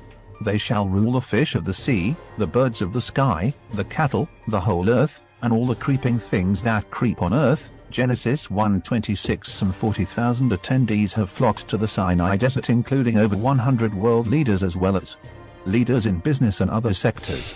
Christian, Muslim, Jewish, and other religious figures will participate in a UN conference on climate change that is taking place this week and next. Okay. So, yeah, absolute scam here. This is the Interfaith Center for Sustainable Development in Sinai, a prophetic call for climate justice. Look at this wording. Who's the prophet here? Who's calling for climate justice? November 2022, in parallel with the COP27 UN Climate Conference. Click here to learn more. Jerusalem Interfaith Gathering for Peace in Ukraine. Of course, of course. The Eco Bible, yes. This is golden. In Sinai, a prophetic call for climate justice, a ceremony of repentance. Let's see what this guy has to say. Greetings from Finland. My name is Tapio Luoma and I am the Archbishop of the Evangelical Lutheran Church of Finland. Esteemed leaders, dear brothers and sisters. Every year on late October, the Finnish Ecumenical Council, a cooperative body of churches and Christian organizations in Finland, celebrates the so-called Ecumenical Responsibility Week. The purpose of this week is to make people reflect, question, and evaluate their own lifestyle in relation to the state of the world. Particular attention is paid to human rights and a just world. This year, the Finnish Ecumenical Council decided to show its support for the United Nations Target Program. The United Nations, that to this very day has a seat for the Lucius Trust, formerly known as the Lucifer Trust, created by Alice Bailey, which is the founder of the New Age movement. Yeah. Agenda 2030, which strives to achieve the United Nations goals for a sustainable future. Exactly. Look into it. But those videos have been deleted here, and unfortunately I cannot talk much about it. But Agenda 2030, you can look into it. That's the UN's agenda to essentially ban meat. They want to outlaw meat and bring in, yet again, A, B, C, D, E, F, G, education in kindergartens, in schools. So that is their plan. Yet again, their plan is to decimate population. It's not a secret. It's out in the open. They talk about it consistently. They want to offer you health care. Abortion is health care. That's what they want to offer you. That is the Agenda 2030. And how can you be pro-Agenda 2030 if you are, quote-unquote, a religious person? This is, of course, absolutely hypocritical. So, you know what? Come on. We're going to try it. We're going to try it one more time here on YouTube. Let me just find the UN Agenda 2030 for you, okay? Let us see the goals. What is the plan?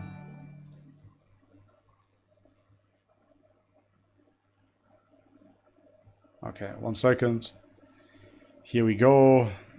I hope you can see this. Here we are. So the Sustainable Development Agenda. Goals for people, for the planet. Decade of action, they call it. Here you have it. The 17 goals. No poverty. Sounds great, right? But how does it look like? They don't tell you. Read more. Let's see. Between 2015 and 2018, global poverty continued its historical decline, with the global poverty rate of following blah, blah, blah, blah.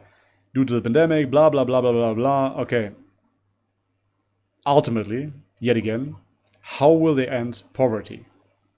By reducing population. First and foremost, they're going to talk about that later. By what else? By changing diet through zero hunger. Let's just look into the zero hunger thing. Okay, again, numbers, numbers, numbers. Food insecure, lacking globally. La-di-da-di-da-di-da. Zero hunger. you heard it before. It always comes down. You have to read between the lines here and look into the links, I guess. The World Food Program, for example, which is already heavily plant-based. The nutrition goals that are promoted by the UN always boil down to the same conclusion. Reduce meat, eat bugs, they are a valuable protein source, reduce meat, reduce meat, reduce meat. And like this, with a plant-based diet, we can feed the planet. That's what they understand under zero hunger. Of course, they don't tell you that you're going to starve anyways if you're eating vegan, but nevertheless, this is how they want to promote food for everybody, by eliminating meat and selling grains to everyone. It's ridiculous. So zero hunger through veganism, gender equality, here you have it again, as if gender was magically a million different things. Life below water, of course, climate action, peace, justice, and strong institutions. Sure, partnership for God, blah, blah, blah, blah. Always the same. The best graph to this was actually found on the World Economic Forum. This one is a bit more cryptic, so it seems even more colorful to the normies, and they think this is actually a good idea. The Agenda 2030 graph on the World Economic Forum was actually way better than this thing here. As I said, unfortunately, they're becoming more and more cryptic, so people don't really see what is going on. But nevertheless, before I ramble on too long, and yeah, I have to censor myself consistently because I cannot say anything here. Let's create a bright, green Thank you very future much. where we all feel compassion. It is so annoying, guys. Honestly, this is why please subscribe on Rumble, and hopefully we can bring the show over there, because this is so annoying. I cannot say anything I want. Really, I'm biting my tongue. I'm trying to navigate through my own words. I'm talking like a robot. I cannot tell you what I want to say. It's really annoying. Anyways, to come back to the initial question, the Abrahamic project in Abu Dhabi, I haven't seen that one in particular. But yes, it is part of the Antichrist, because the Antichrist movement ultimately comes from the UN. And what they want to establish is a one-world government. That is not a conspiracy theory. That is their own wording. They want to establish unity through merging everything together. And that's what I'm saying. I'm against ecumenism, against the interfaith movement. If there is a truth, then the truth stands on its own, and that's it. You cannot have it simultaneously. You cannot have Christianity being true, Islam being true, Judaism being true. It's impossible. One is right, the others are wrong, or everybody's wrong. Simple as that. And this is why you cannot merge truths. It's very simple. For example, I say only men and women exist. Somebody else says, no, men, women, and whatever I cannot name here exists. In total, it's 3 genders. And then somebody else says, no, you know what? It is actually unlimited possibilities of genders. There is no limit to it. No limit to genders, no limit to pronouns. Okay? One is right, and the others are wrong. Or we are all wrong. Could potentially be. But it cannot be that we're all right. But this is what this agenda is about, to say that we are all correct. We are all correct, all of us. All of us is 100% accurate now. We're all right, and now let's get along. This is how you destroy every culture. It's very simple. Okay, anyways, thank you very much.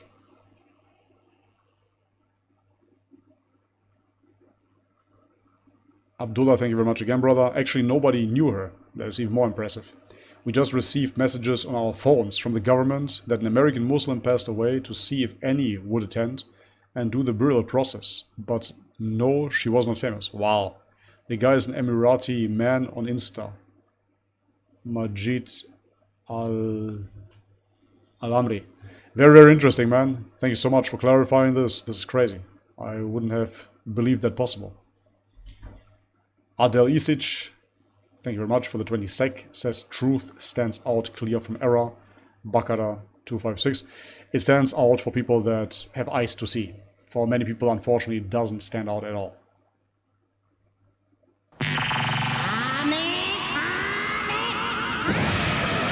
Thank you very much, Saeed. Appreciate it, bro. Let me see. There's an interesting video to watch about Muhammad in the Bible. We would love to see a reaction of it. Okay, let me open this up and save it to my reaction list then. the absolute truth about Muhammad in the Bible. 20-minute video. Okay, I can react to a 20-minute video. No worries. I save it to my reaction playlist, bro. Here is the word in question. Okay, it's in English. Sweet. Okay, thank you very much, man. I saved it. Bobby, are you gonna change your name? That's an interesting question. So we've been already at it for almost 2 hours, guys. I'm gonna tune out very, very soon. Let's entertain that question. If I would convert. First and foremost, I don't think I have to, right? Change my name.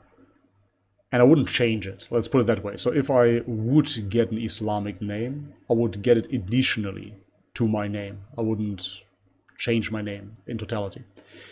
But, anyways, that being said, if I would get an Islamic name, what should it be? Let me know in the chat, and I'm going to read them out. That should be entertaining. That should be entertaining. Yeah, let me know, guys. What would be my name? What do you think? Just post anything you think would fit me. And I'm going to take the coolest one. Anyways, that being said, if you change your name, that's another question of mine. Do you choose your name? Or is it a sheikh? Somebody decides it for you? I would like to know how that works as well, that process. Bobahmet. Yeah, let me know, let me know. Post some names, guys. I'm gonna read them out all. Yeah. Write them all down, and I'm gonna read them out. It's not necessary. No, I know that you don't have to. Will you live in Thailand for the rest of your life? I don't make absolutist statements at all anymore because I simply do not know. I've seen so much change in my life. I would have never expected to leave Germany in 2014 and go to Australia. So this was by the grace of God. And therefore I cannot say right now I like it here in Thailand. I would say, however, that I am not in love anymore as I used to be. Back in the day, Thailand was my god. I was so in love with this country. It was the best thing for me personally. I worshipped Thailand. Really, it was honestly like that back in the day. This country gave me the freedom that I wanted. This country gave me everything. But nowadays, I don't perceive it as such anymore. And therefore, I like it here. It's great. The convenience is a big factor here that I don't want to miss in any other country. Europe sucks, to be totally honest. But yeah, in general, I can say that I do not know what will happen. So for now, I'm staying here. My visa has been granted, thank God. So it's all cool, no stress. We have a nice flat here now. But I will see. Wherever God takes me, I will go. I'm not bound to Thailand anymore as I used to be.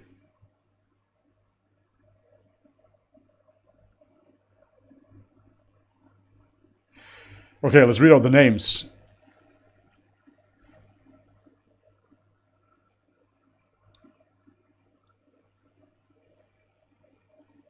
Abdi Sajid. It should be Bilal. I had a kid that went with me to elementary school. His name was Bilal. He was from Morocco. He was the whitest kid I've ever seen. He was so pale. It was crazy. Bilal. Bobahmet, Umar, Ibrahim, Malik. Malik is the name of a son of a very good friend of mine. His son is named Malik. Muhammad, Ali, Hamza, Khalid. I like Khalid. Khalid is nice. Muhammad Bobby. You worship Thailand? Yeah, I'm going to speak about it in a second.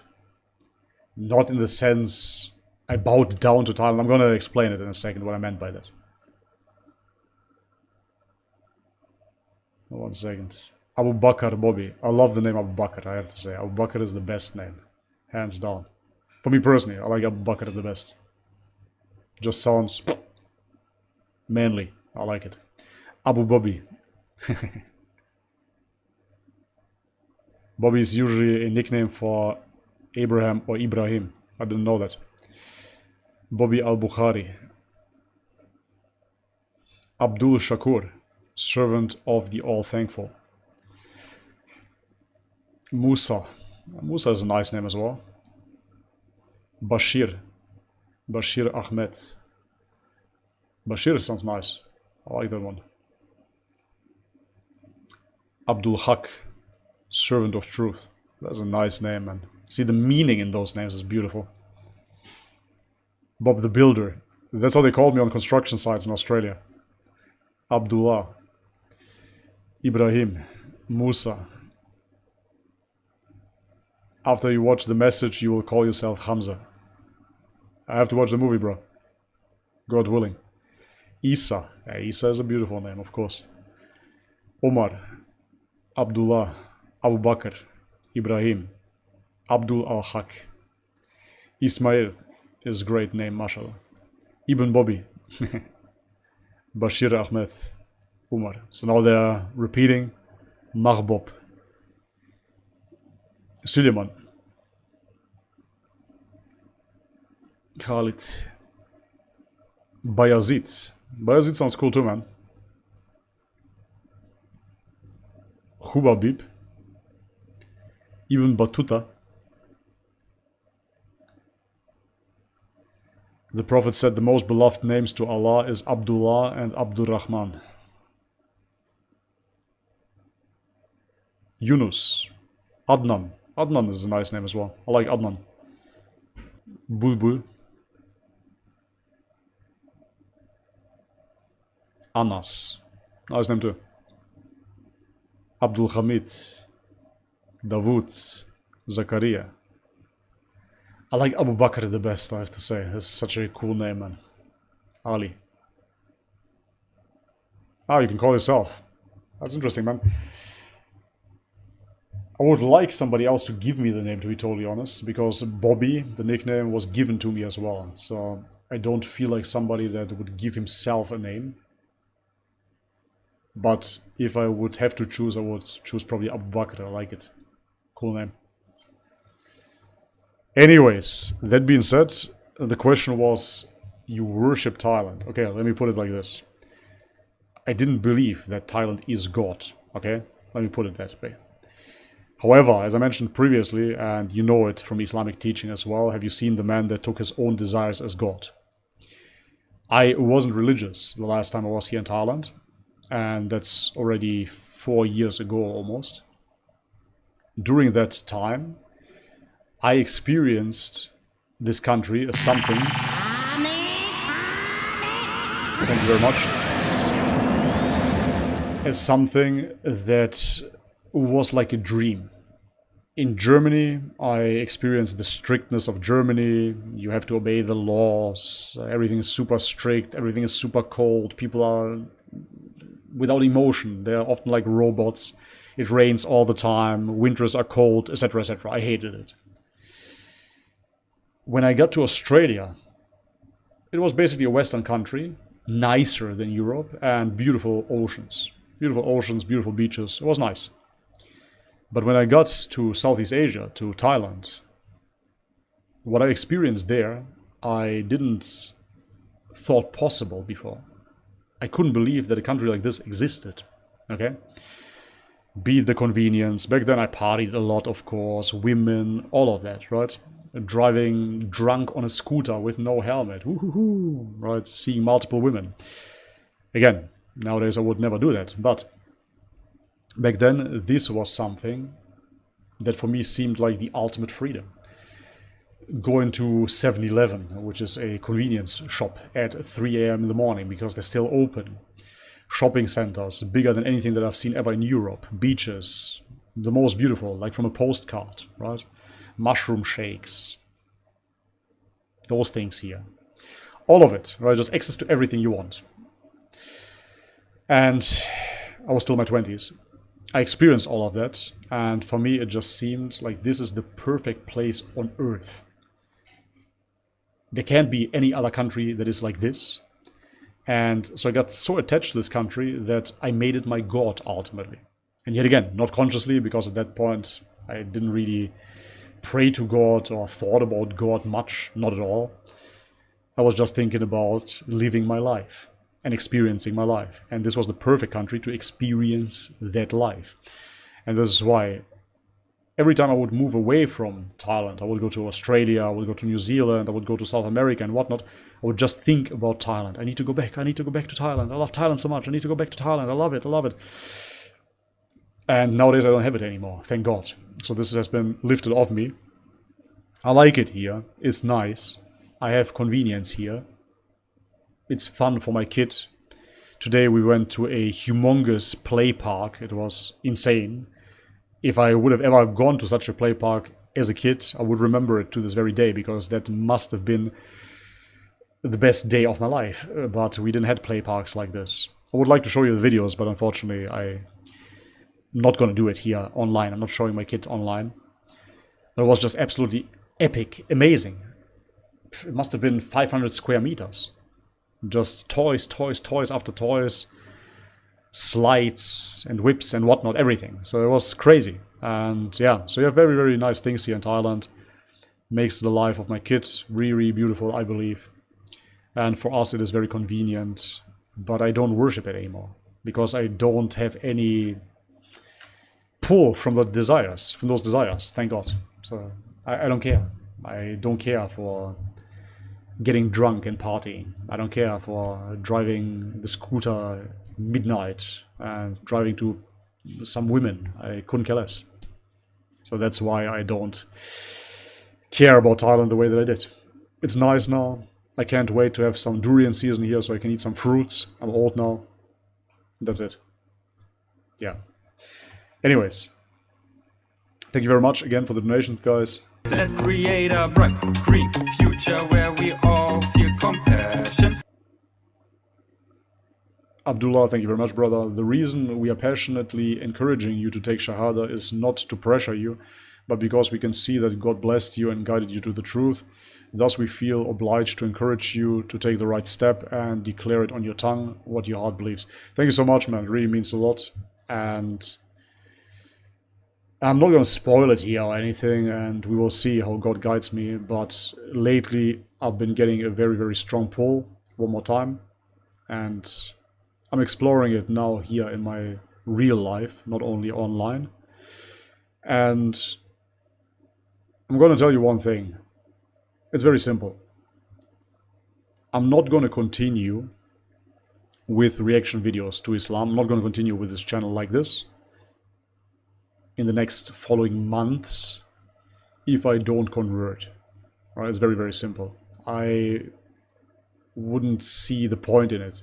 I learned a lot. There are still some little details that I'm figuring out as we go, but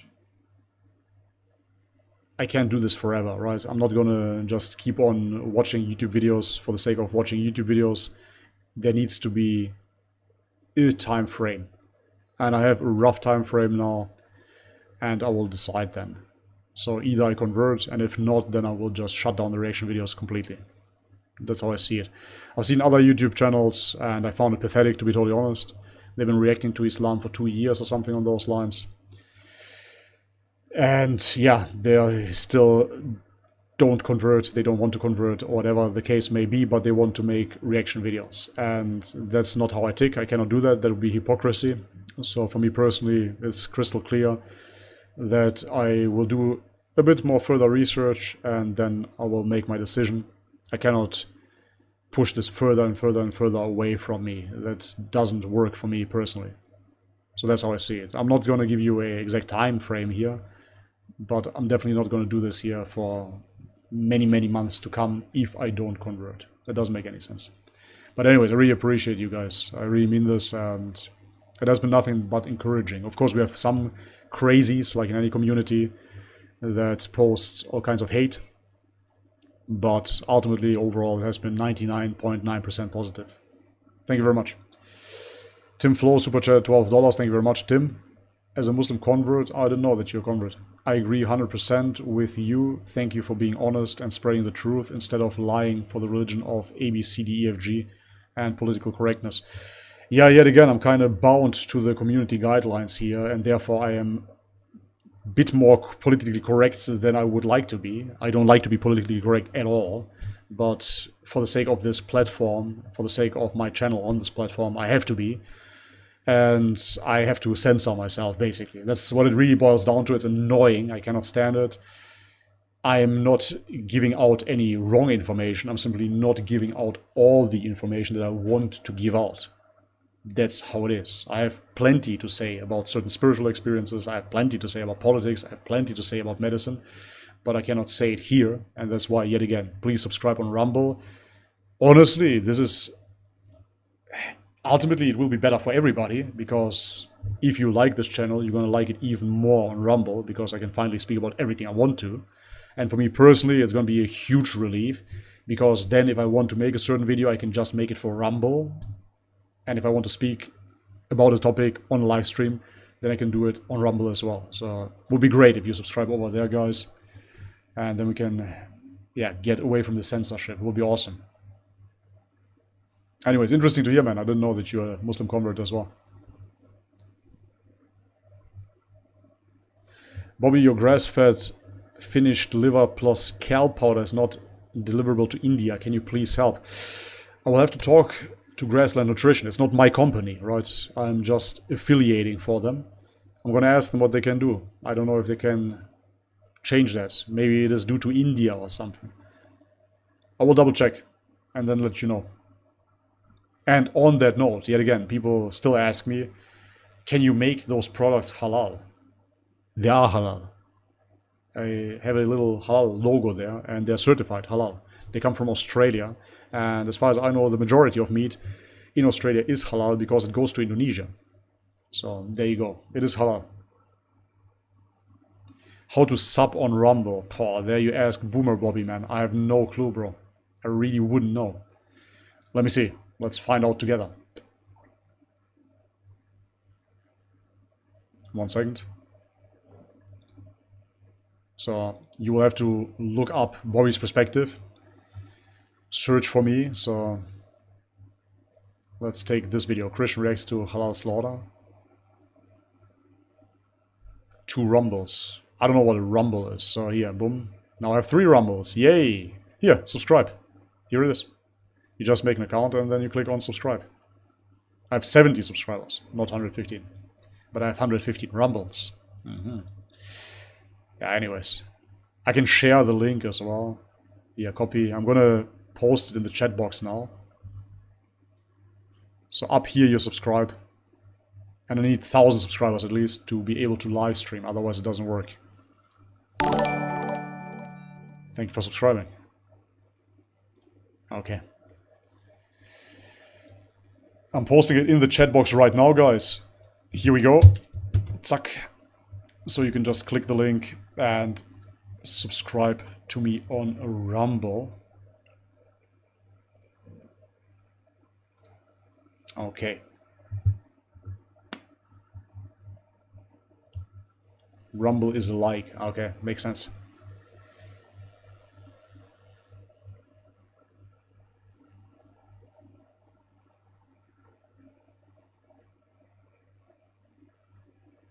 Brother Bobby, I tried to reach out to you on Instagram, message you there. Are you still using it? I'm still using it, but I have so many messages and I'm not going through all of them at once because it's just flooded. It's crazy, really.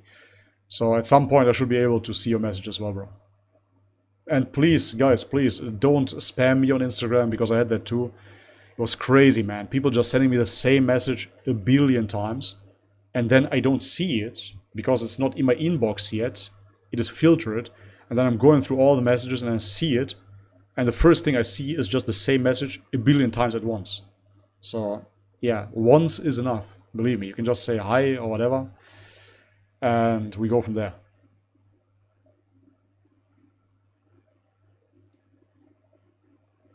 Love from Bangladesh.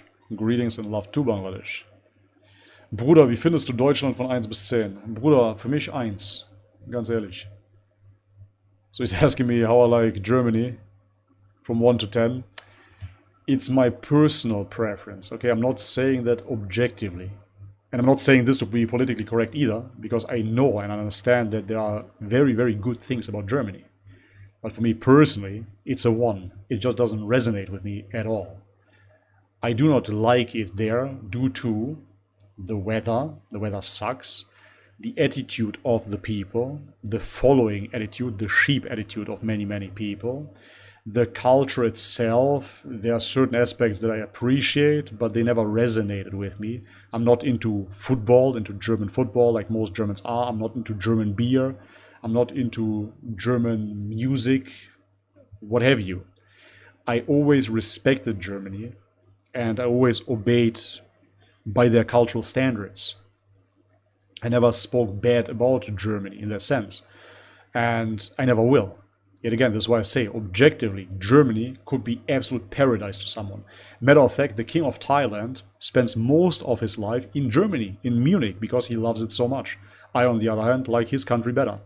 Right, so, yet again, it's not that Germany is bad or anything. I'm never going to make that statement. If it fits... Let's create a bright, Thank you green very much. This is future loud. where we all feel compassion. If it fits for you, then it will be the best country possible, right? France is the best country for some people possible. For others it's Spain, for others it's Senegal, for others it's Macedonia, and what have you. But for me personally, it's definitely a 0 to a 1, because I just am not happy there. I'm not happy there. One thing I love about Germany is the German Autobahn. This is what I miss. I miss riding my race bike down the Autobahn with 300 kilometers an hour. Absolutely fantastic. I love it. But nevertheless, there's just one aspect. And most of the time it's raining in Germany. Most of the time the weather is really, really cold. So you can't even ride your race bike. It sucks. Right? So the benefits in Germany at the same time can become negatives. Ultimately, I felt very restricted there in my being, in my freedom. And this is why I personally like Asia better. But even that can change. Nidal, gut dich zu sehen, Mann. Lange nichts mehr gehört. Ich habe ganz vergessen. 180 Taiber, Dankeschön. Hey Bobby, wie sieht's aus mit deinem Reisepass und Samui? Let's hang. Vielleicht findest du meine E-Mail-Adresse, habt ihr vor 3 Wochen circa gesendet. Tu mir bitte einen Gefallen und sende nochmal, Bruder. So this is Nidal, he reached out to me. I'm gonna say it in English so people understand. I got my passport back and I was thinking about going to Samui, but it didn't work out yet. So maybe in the next 2 weeks or so, I have it back now. I might go over there. I can't guarantee it, but if I will, let's hang out for sure. Do me a favor, bro, and send me another email. And send me an email with your WhatsApp number, because otherwise we're not going to stay in touch. I'm going to forget about it again. So send me your WhatsApp number or your Telegram number, even better, via email. And like that, we're going to stay in touch. And once I make it to Samui, I'm going to let you know. So my passport is back. Yeah. Thank you very much, bro. Appreciate it. Und ich gebe den Kaffee aus für die 180 Baht. Dankeschön. Salam, bro, man, I love your channel. Bro, I've been watching since the vegan days. I'm from Tunisia. You should come visit with me when I go. I would love to, but I heard that Tunisia is one of the most liberal Muslim countries. I could be wrong. I saw a YouTube video. That's all I know. Kind of modern. But I would definitely like to visit. And I bet you have good food, man. For sure. Thank you very much for the ongoing support over all of those years, man. That's amazing.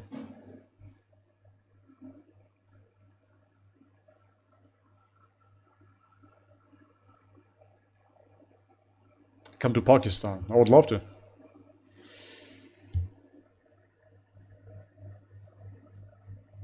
Bobby, brother, I like your videos because you're an honest person and don't lie on Islam like the other haters.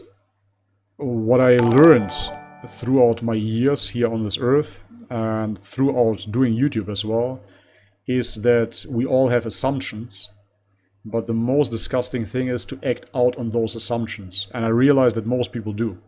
So not only according to Islam, but just in general. People have assumptions, they think they know something, and then they act up on it. It's absolutely repulsive. So ignorance, we are all ignorant. I said it before, we're all ignorant to an extent, but then to act out of arrogance paired with ignorance, repulsive. That's the worst kind. And that's the worst state to be in. And I was in that state too. So therefore I cannot blame anybody, but it's a very, very unappetizing when you see people act like that. They have absolutely no clue what they're talking about, but they're convinced that they're right. Repulsive.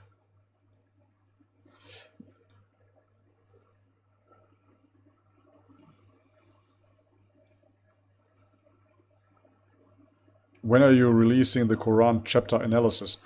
I wasn't saying I'm going to react I'm going to release a chapter analysis. I said I'm going to read the translation of the clear Quran.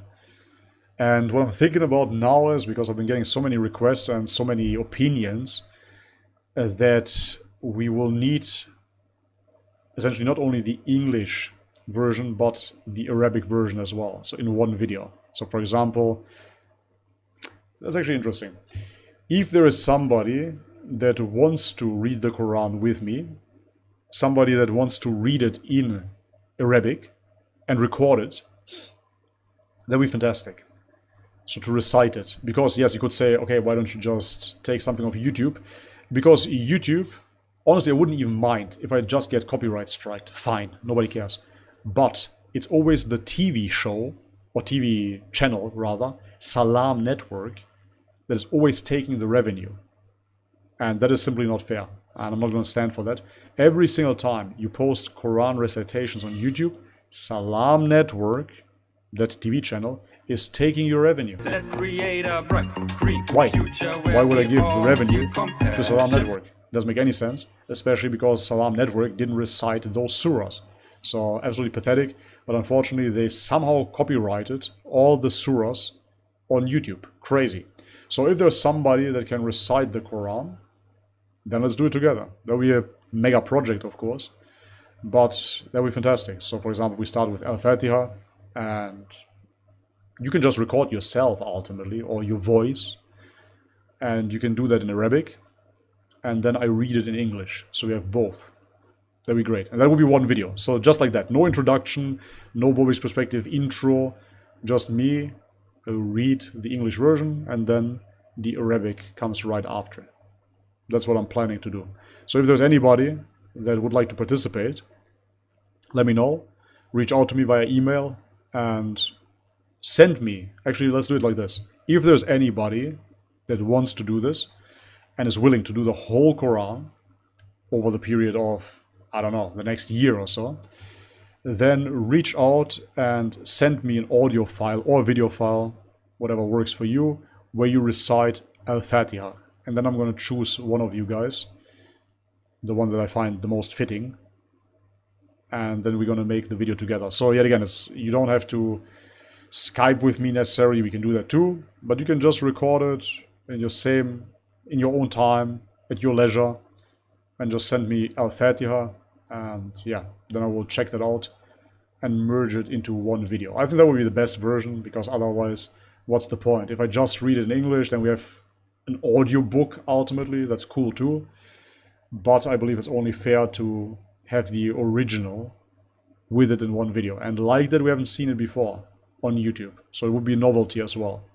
Yeah, that would be the best. So I'm coming up with it as we speak here. Let's do it like that. Reach out to me via email, send me an audio file or a video file, it doesn't really matter, of you reciting Al-Fatiha, and then I'm gonna read Al-Fatiha in English and just merge those two videos together into one. That's my plan. And I think it would be good for you guys as well. I think you would appreciate that. Like this, you can indirectly read the Quran one more time.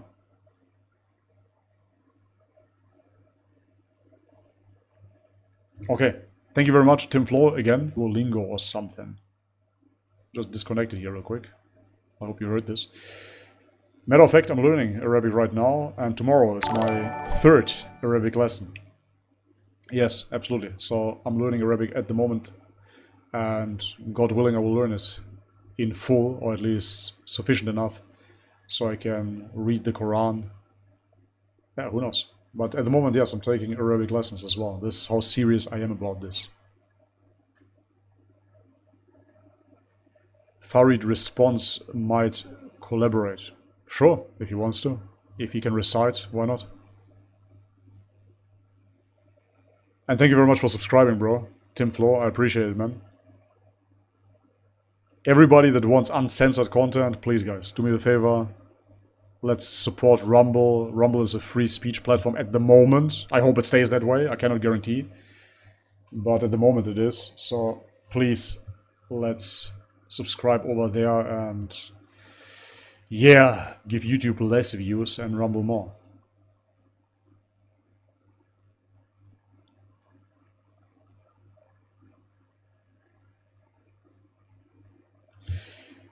If you won't convert to Islam, what religion will you stay in? By default, Christian Orthodoxy. Very, very simple. Because even when I was researching Buddhism, Hinduism, shamanism, all of that, ultimately I never felt as if I gave up my religion. So I wasn't practicing, but as I said, even atheists in Macedonia still are culturally Christian Orthodox. So if I wouldn't convert, I would fall under Christian Orthodoxy. Give us the link. I already did, guys, but let me do it again. A second, here we go. It's in the chat.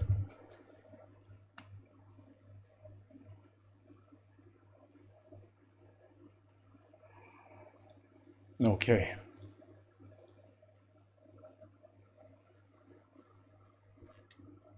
Here we go. For some reason I can't download the Rumble app on the Play Store. Strange.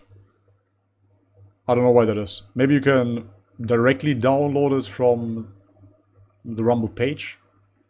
I'm not too sure. You would have to look it up, man. Great idea about sharing Quran. Yeah, I thought it's great. Like that, I would read it again as well. Would be a benefit for all. How to learn Arabic. I have an Arabic teacher.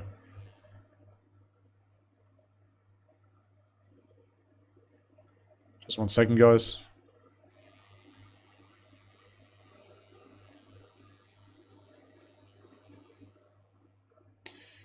Which belt are you in BJJ? I'm just a blue belt, and go to submission in gi is definitely crossbow choke, 100%. And no gi, kimura, yeah.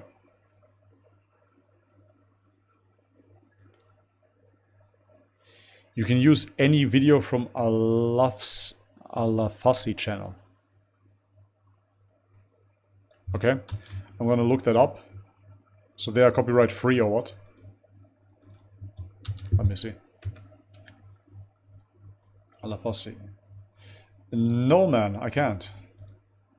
I really can't. I'll try. I'm gonna try. For sure. Here, I saved them, but I believe that I used them before and Salam Network sent me another copyright strike.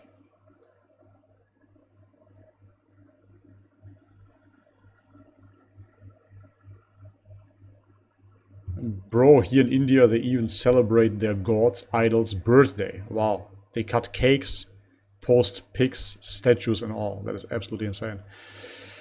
But yeah, I mean, looking at my own religion from the outside now, I see many practices that are very, very strange as well. For example, what we do is we go to the church and there are the icons of the saints and we put money on those icons for good luck. Yeah, so I don't believe in that either.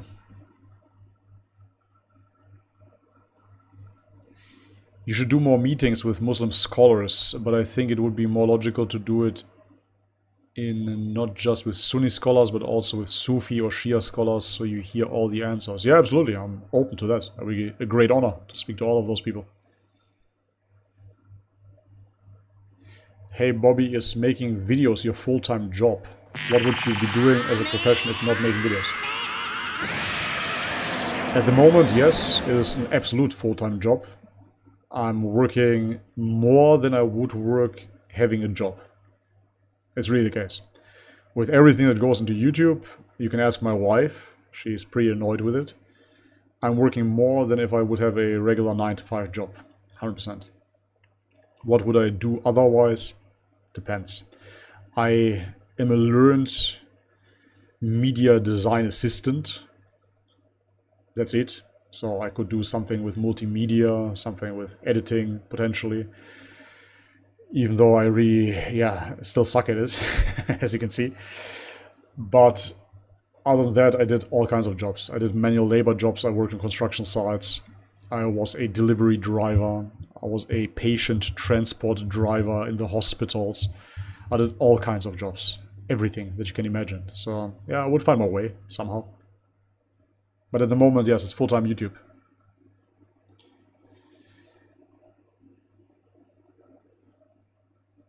Malik, do you believe, thank you for the super chat first and foremost, do you believe Muhammad was a prophet of God? I know you've done your research. What do you conclude? Yeah, yet again, that is ultimately what I have to conclude then in the end, and then I would be able to take Shahada, right? Because there are two aspects. One aspect is that you believe in the unity of God, which I already do. And the other one would be, of course, the aspect if Prophet Muhammad is indeed Prophet Muhammad. If he is indeed a prophet is the question, right? So from my research so far, of course, I'm leaning towards it. Otherwise, I wouldn't be making those videos. But there are certain things that I have to clarify in my mind. One of it being, of course,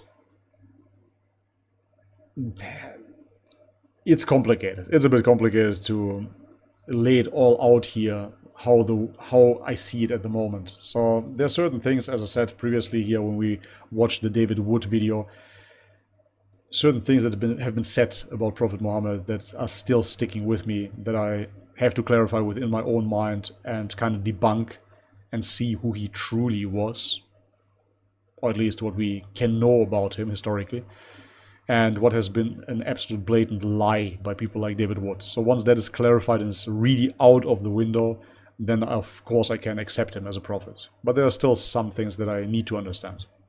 Yeah. How can you convince an atheist or a Christian to give Islam a chance to look into? I would say not at all, because nobody convinced me either. Quite the opposite. I was watching David Wood videos, and David Wood was speaking against Islam. I was researching my own religion, and this is how I came to the conclusion that I actually have to look into Islam, to debunk Islam, to believe my own religion more. So I can just quote the Quran here, Allah guides who he wills, right? I don't think that you can convince anyone to look into it. Either it's his time or it's not. Einen schönen Abend, bro. Schönen Abend. Why do you live Imani? What is happening? 1 second. Now the whole chat skipped. Sorry, bro. I was reading out your question and now it's gone. I'm trying to find it again. Can't find it. Sorry. Sunasar, really like your channel. I'm wondering if you did a lot of videos about Christianity. I'm curious about this religion. It seems a lot similar to Islam, especially Orthodoxy. Correct me if I'm wrong. Yeah, I did a few, but some of them have been deleted as well. I wouldn't say they're similar necessarily, because Islam, to be totally honest, with its perception of God is very, very unique. So Orthodoxy still has the Trinity. Orthodoxy has the divinity of Christ. However, aside from that theology, I would say they are very similar in terms of being strict and hardcore, in being not of this world as well. So in being hardliners by analyzing and understanding what is going on with this liberal world, what is going on with this antichrist system. They are very, very similar.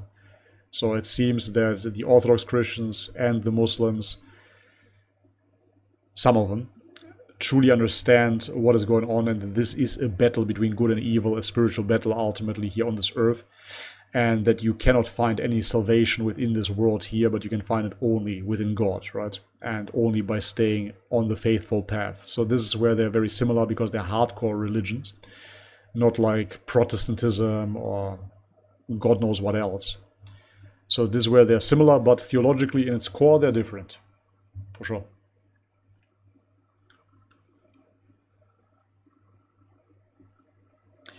Bobby, have you ever thought what could be the reason behind existence of animals? How can their hardships be explained when life is a test only for humans? Life is a test for us in terms of that we can distinguish between right and wrong, so therefore it's not necessarily a test for the animal, other than that the animal itself is in a different ball game, if you will. Their game is survival. So it's not necessarily a test like ours. It could be seen as a test as well, but it's survival, right? Survival of the fittest, ultimately. And therefore, the mission of the animal is very, very different to the human. At the same time, it becomes a learning lesson for us as well, because we can distinguish what the beast world is, what the flesh realm is, and what the human realm is. This is what we can distinguish through the animals. I see it disconnected here yet again. Am I still online? Let me double check.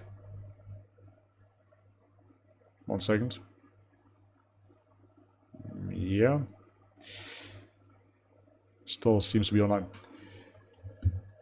Yeah, I would say that animals have their own test, if you will, but it couldn't be a test between good and evil. It couldn't be a test in terms of worshipping or not, because that is human attribute again. Do you regret watching David Wood? I don't regret anything, so ultimately it led me where I am right now, so I don't regret it, no.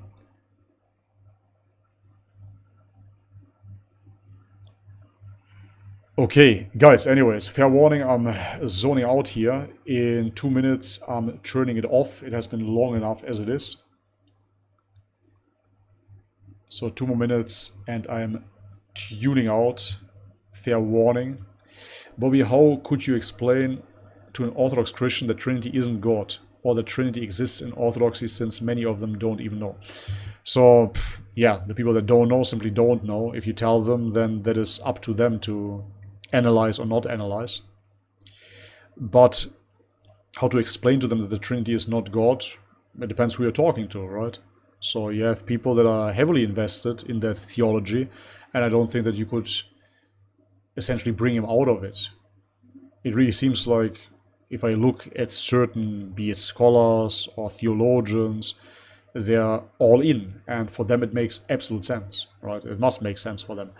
Because it is not as simplistic as it is being displayed in the Islamic Dawah scene either. It's not just, oh, 3, but 1, So it's not that simplistic within their worldview.